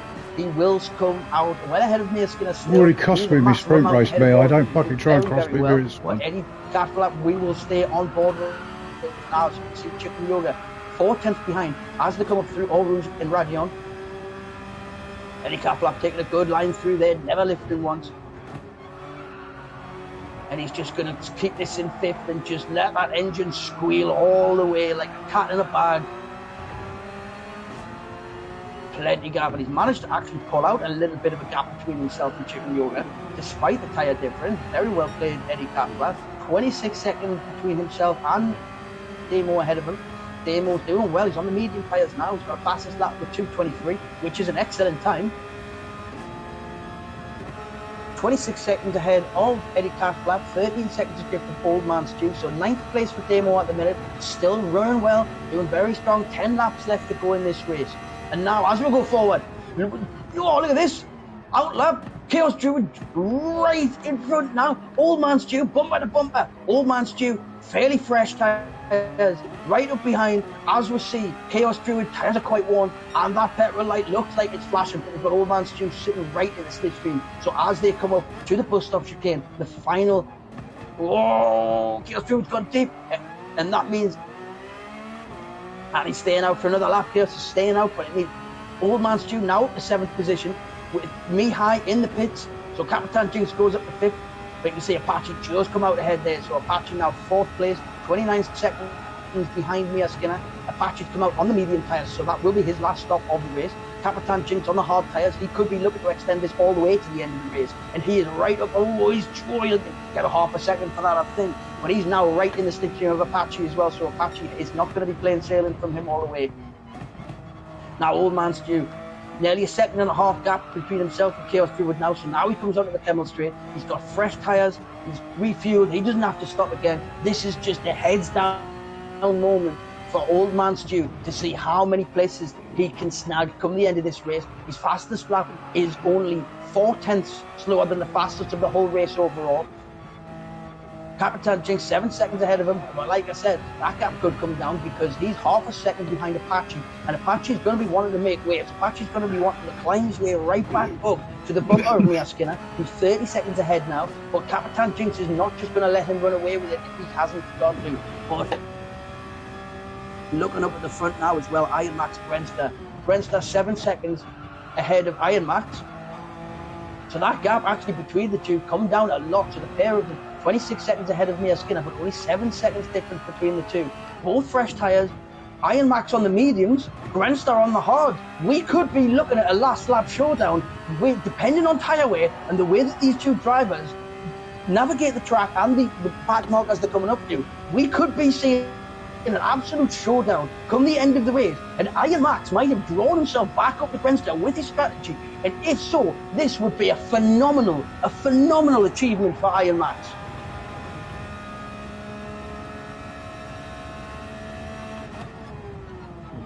As the rest of the field, as we can see, just starting to spread out a little bit now. Each driver getting a little bit more comfortable, apart from Demo, because I've just realised he's got Mihai all over the back of him on fresh medium tyres on his outlap, looking around the outside. They go through Blanchimont, and Mihai's going to get that position, but Demo's fighting it all the way, and there's Demo going to keep it. Demo just let him have it there. Mihai on the fresh rubber, always going to have that slight advantage on the inside and go around the outside.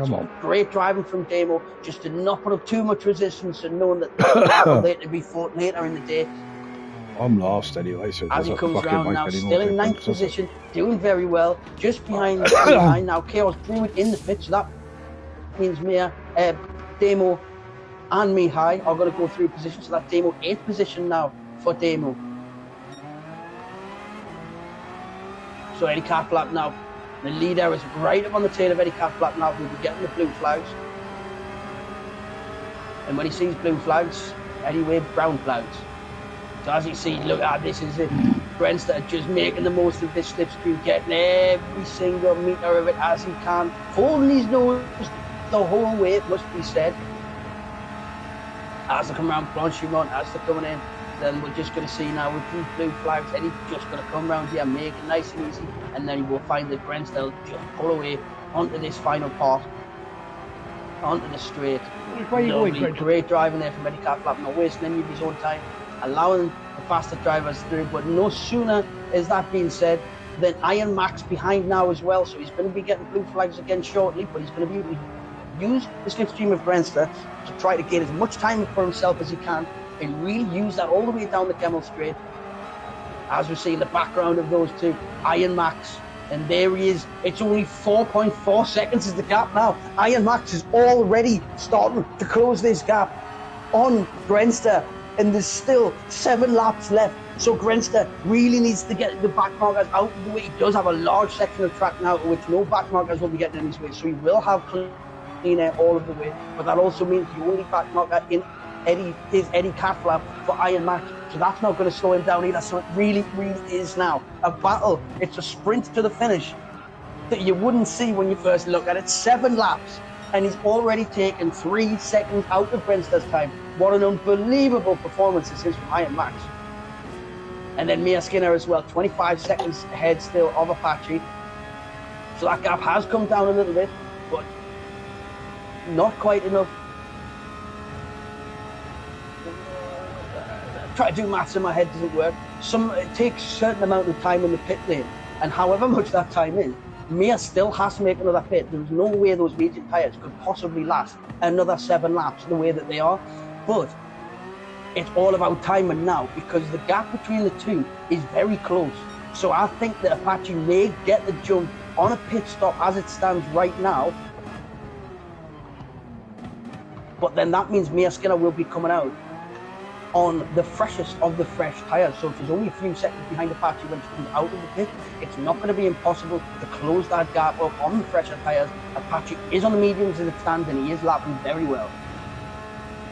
You half a still in second chat, behind Max? Capitan Jinx. Not sure what that was, but that means Old Man Stew only 1.3, 1.4 seconds behind Capitan Jinx. Once that penalty is served, that's going to give Old Man Stew a chance to rein in that distance and hopefully get another position for himself there, because again, with Mia Skinner currently sitting in third place, if Apache was to get the jump on her in the pits, and if Old Man Stew gets the jump on Capitan Jinx because of this penalty, yet again, we will see neck and neck, bumper to bumper, Mia Skinner and Old Man Stew racing head to head in the final lap of the race. And it's not something I would be particularly surprised to see. In fact, it's something I've come to expect.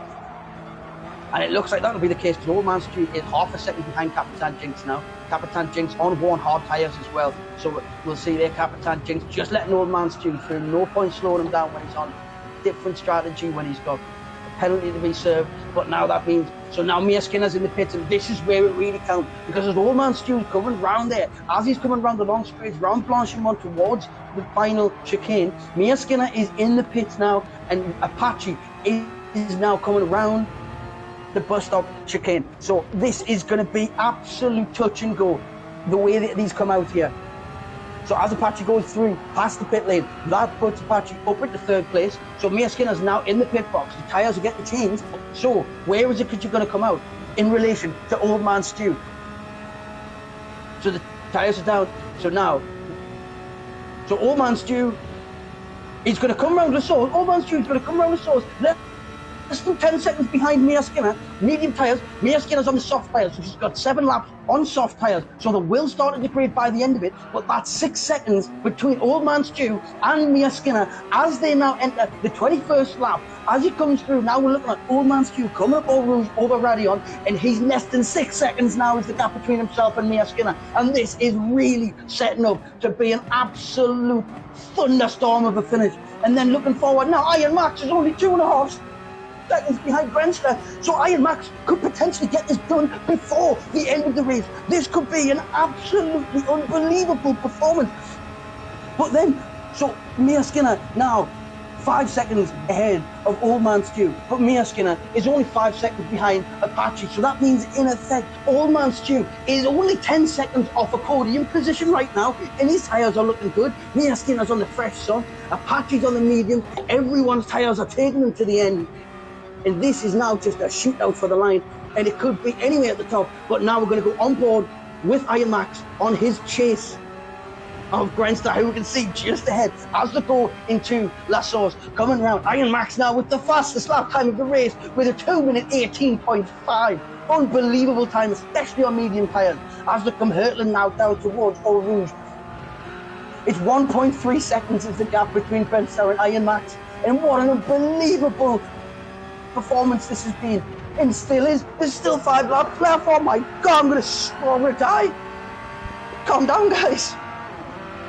So now on the Kemmel Straight, this is 1.1. So there's only a second minute at the top now. Apache, the gap between himself and Mia Skinner's come down from 5 to 4.6. So Mia Skinner's making these soft tyres really, really work, because she's closing the gap on Apache. She is slowly closing that gap on Apache, but that does mean she's slowly starting to extend the gap between herself and Old Man Stew.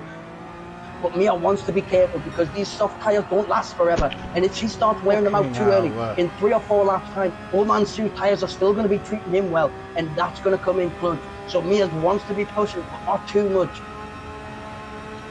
Half a second! Oh, I've nearly lost it. Half a second is the gap between Iron Max and Grandster now at the front as they come through Pouillon. And I can't believe what I'm seeing. Iron Max now right in the slipstream of Grandster, giving it a little bit of a making sure Grandster knows what's going on. Grandster's been here before, he's done this time and time again. He's not going to allow himself to be pressured into a mistake, but he's also very aware that Iron Max is there for the he's there to take the position if and when they arise. And looking back now from the rear bumper of Grandster, we can see just how close Iron Max really is as they come down the back section of this track now. As they go around the long left hand around Blanchimont, we'll really see how close they get. And this is unbelievable. What an unbelievable final 5 laps we have ahead of us after an unbelievable race of the night so far. The sprint race, the qualifying sessions, the main race, and for it to come down to this is absolutely sensational as they come through the bus stop chicane. Iron Max, Iron Max having a little bit of a wobble, but he still managed to keep it within a second now. So he's 6 tenths behind as they go down towards La Source.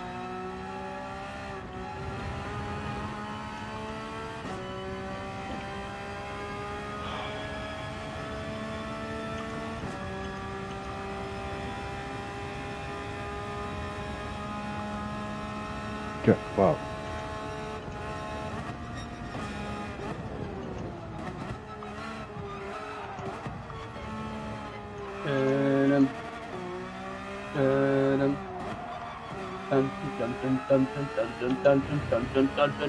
Iron Max alongside Gwenstar on the Kemmel Straight. He's going round. He's got the outside line. Gwenstar's going to defend on the inside.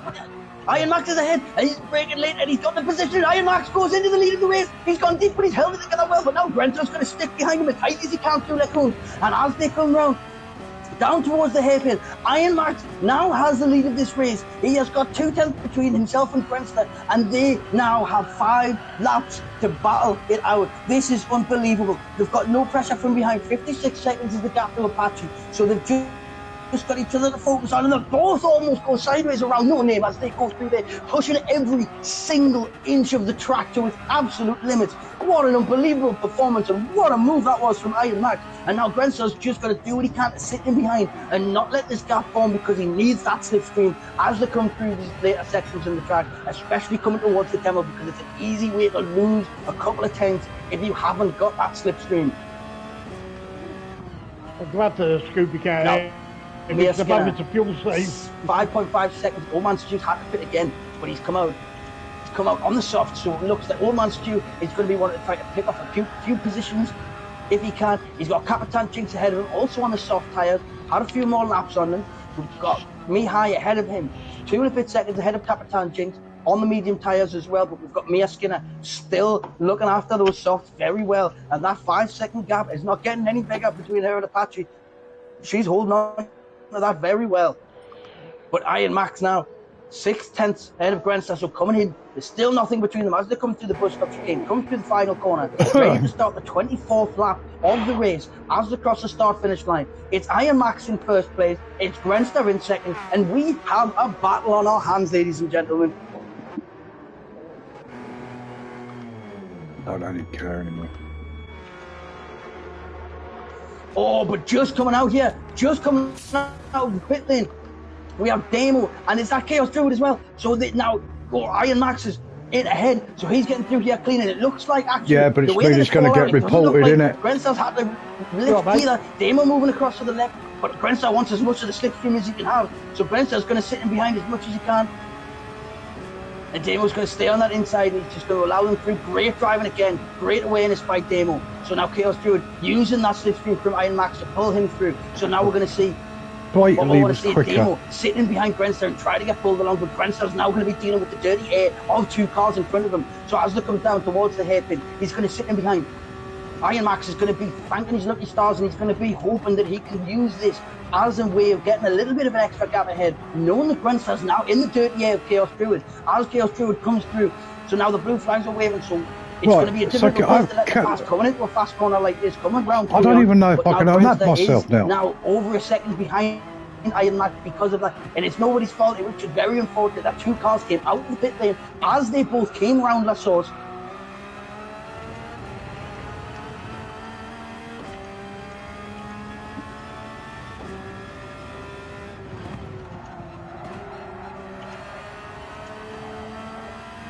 The gap between Mia Skinner and Apache increased just very slightly this. Don't make excuses for him, Lucas.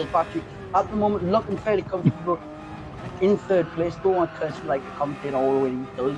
But Mia Skinner looking good, looking after the tyres, so she should not have any problems coming towards the end. Actually, still a lot of life left in those tyres considering how long she's been out. But Capitan Jinx now coming through All Rouge and Radio has got Mihai all over the back of Capitan Jinx. So now looking at it, both on fairly fresh tyres.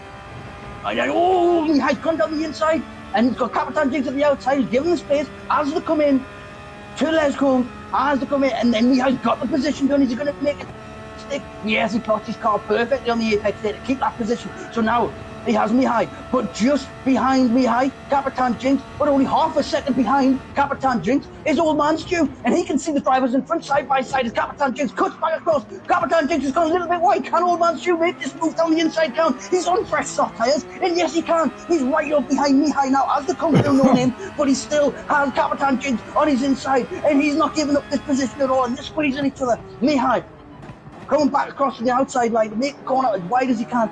Old Man Stew's going to have to give Capitan Jinx a space on the inside, and he does it very well without losing time. And now Old Man Stew's in the slipstream of the two drivers ahead, and what a battle has been forming here. This is unbelievable from start to finish. Oh, shit.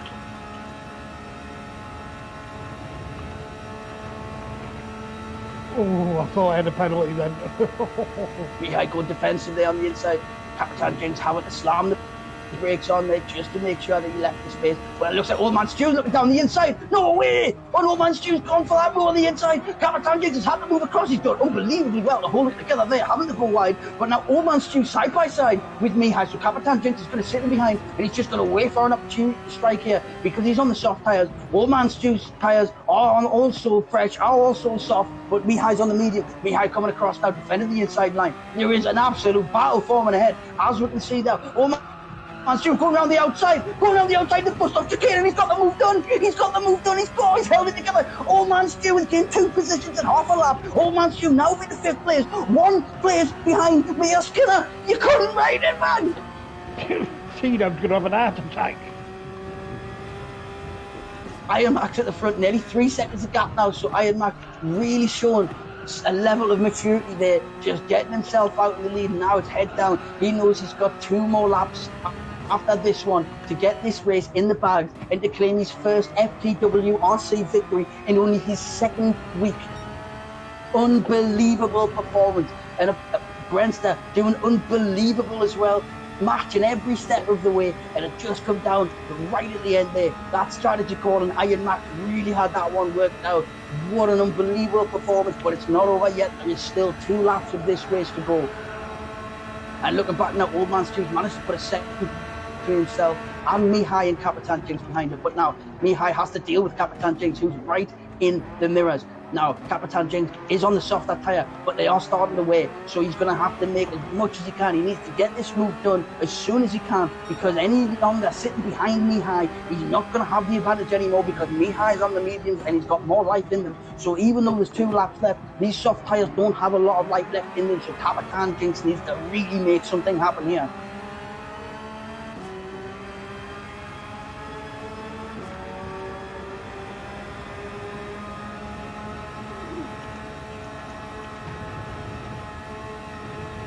Oh, Capitan Jinx had a little moment there, just showing that those tyres are starting to fall a little bit. Mihai defending the inside line as they come round. Capitan Jinx looking around the outside. Oh, my heart was in my mouth for a minute there as they come round. Now, so they're getting on the back section of the straight. You can see Old Man Stew just ahead there, starting to break up a gap. Excellent pit strategy from Old Man Stew to dive in, to get them softs on, to gain a few positions back, and as a result is now 1 position behind his title rival, Mia Skinner. Unbelievable. So now Apache has extended that gap, so Apache nearly 10 seconds ahead of Mia Skinner now, as he comes up through All Rouge and Radion onto the Kemmel Straight for the penultimate time. And Iron Max now, not content with just sitting with this lead, he's extending the gap out at the front. 3.5 seconds now is the gap, and he's got 1.5 laps left to bring this home and to take the first victory of his Ftwrc R career, and what a victory it will be. But Grenster's not going to give up, because he knows it's only going to take 1 mistake from Iron Max and that gold medal spot back in his hands.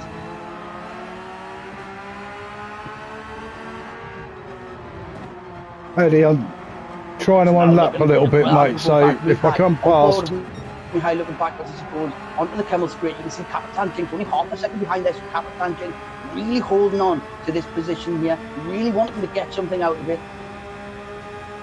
And then got Chaos Druid and Demo only less than, well, a second behind Chaos Druid now, both on the soft tyres, and that's a last lap shootout if there ever was one. 1 second between Chaos Druid and Demo, both on soft tyres, both with plenty of life to live, so they've only got 1 lap to make as much of this as they can. And Damo's going to be seeing that up in front, the Chaos Druid is in a slipstream of Gwenster, so he is going to be getting pulled along just that little bit, but it also means through the corners, the Chaos Druid is going to be in the dirty air of Gwenster. So Damo needs to keep his head on his shoulders, keep a bit of maturity, and just focus on what he's going to do. Because this could come in clutch for him, and the dirty air of Gwenster could give Damo 8th place in this race as it stands.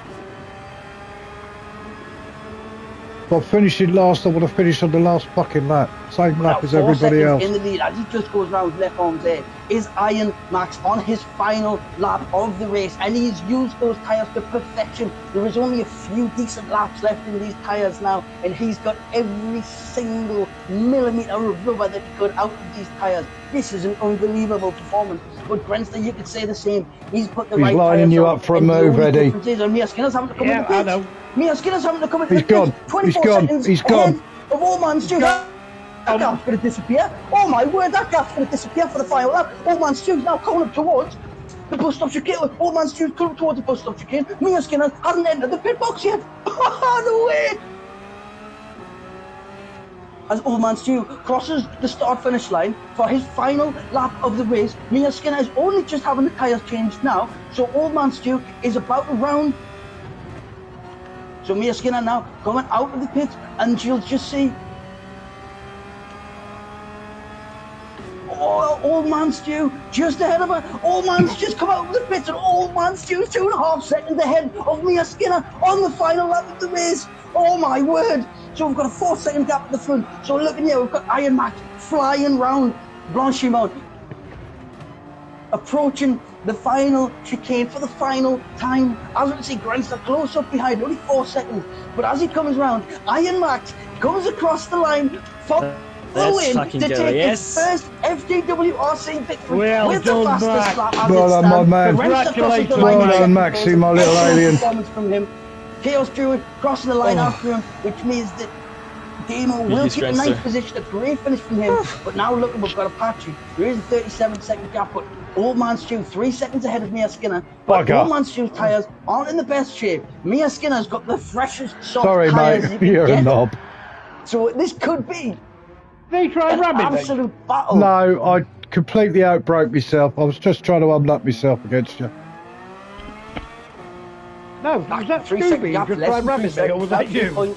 I'm not sure. I know I got in your way. Across this lap, unless there's a mistake from Old Man Stu. But what a battle! And who would have thought when it came down to it, these two would be well good, Max. Oh my word! Well, I was saying that's 2.5 seconds. Thanks, Eddie. Half a second gone already. Well done, buddy.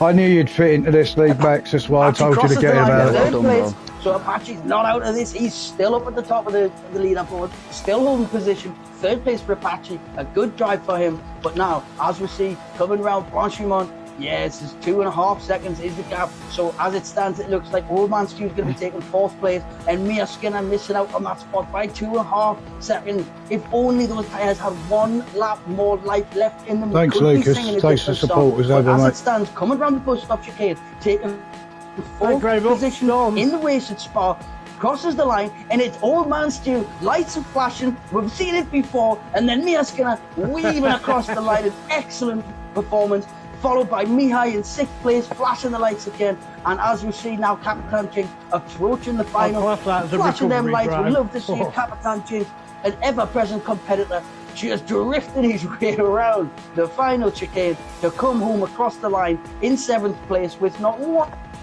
shred of rubber left on those tyres. What an unbelievable race we have just witnessed, from start of qualifying the sprint race to the end of the race finale. That is one of the best races I've ever been a part of, and it's all thanks to you guys. Absolutely unbelievable performance from everyone involved, and I honestly, I can't believe that. You know, start in the conditions that it was for the race to develop the way that it did. Very unfortunate that we had a couple of people disconnect. I think Scotty had a problem as he came up over Eau Rouge, and he lost the connection. And I think as well with Rhodes, doing very, very well the way that he worked. But look at that, Iron Max taking the victory and the fastest lap.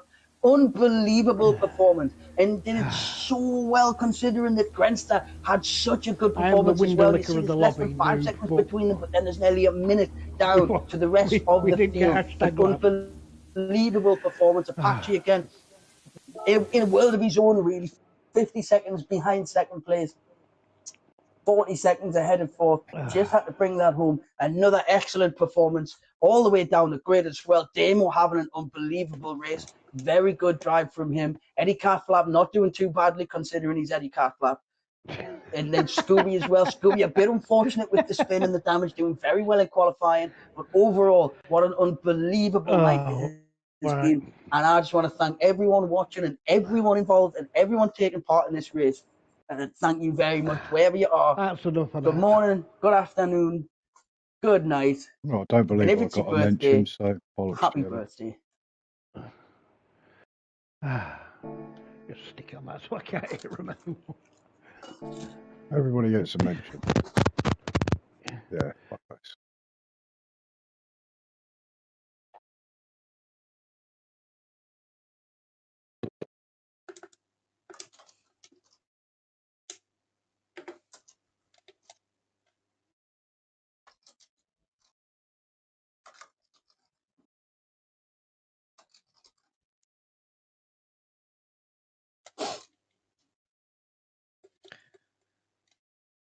What a race that was.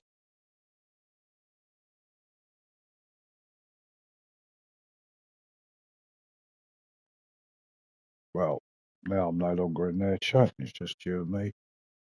I enjoyed the race as a whole. I felt I was taken out in the sprint unfairly, and I thought I was definitely fucking taken out there, and I didn't deserve that. And then to stand there and berate me about it, going, fuck, not having that. But on the whole, pleased with that. 100% improvement on the last week, wasn't it? Anyway, I need to go to a gents. I need to go and have a cigarette. So I'm going to love you and leave you. And I will see you, gentlemen. Lucas, thanks for the support, mate. Love. I was over. Appreciate that, dude. 9 likes. Wow. Cool. Anyway, thank you very much for watching. Thank you very much for the support. And yeah, same time. Well, I'll see you Sunday. Take care. Bye.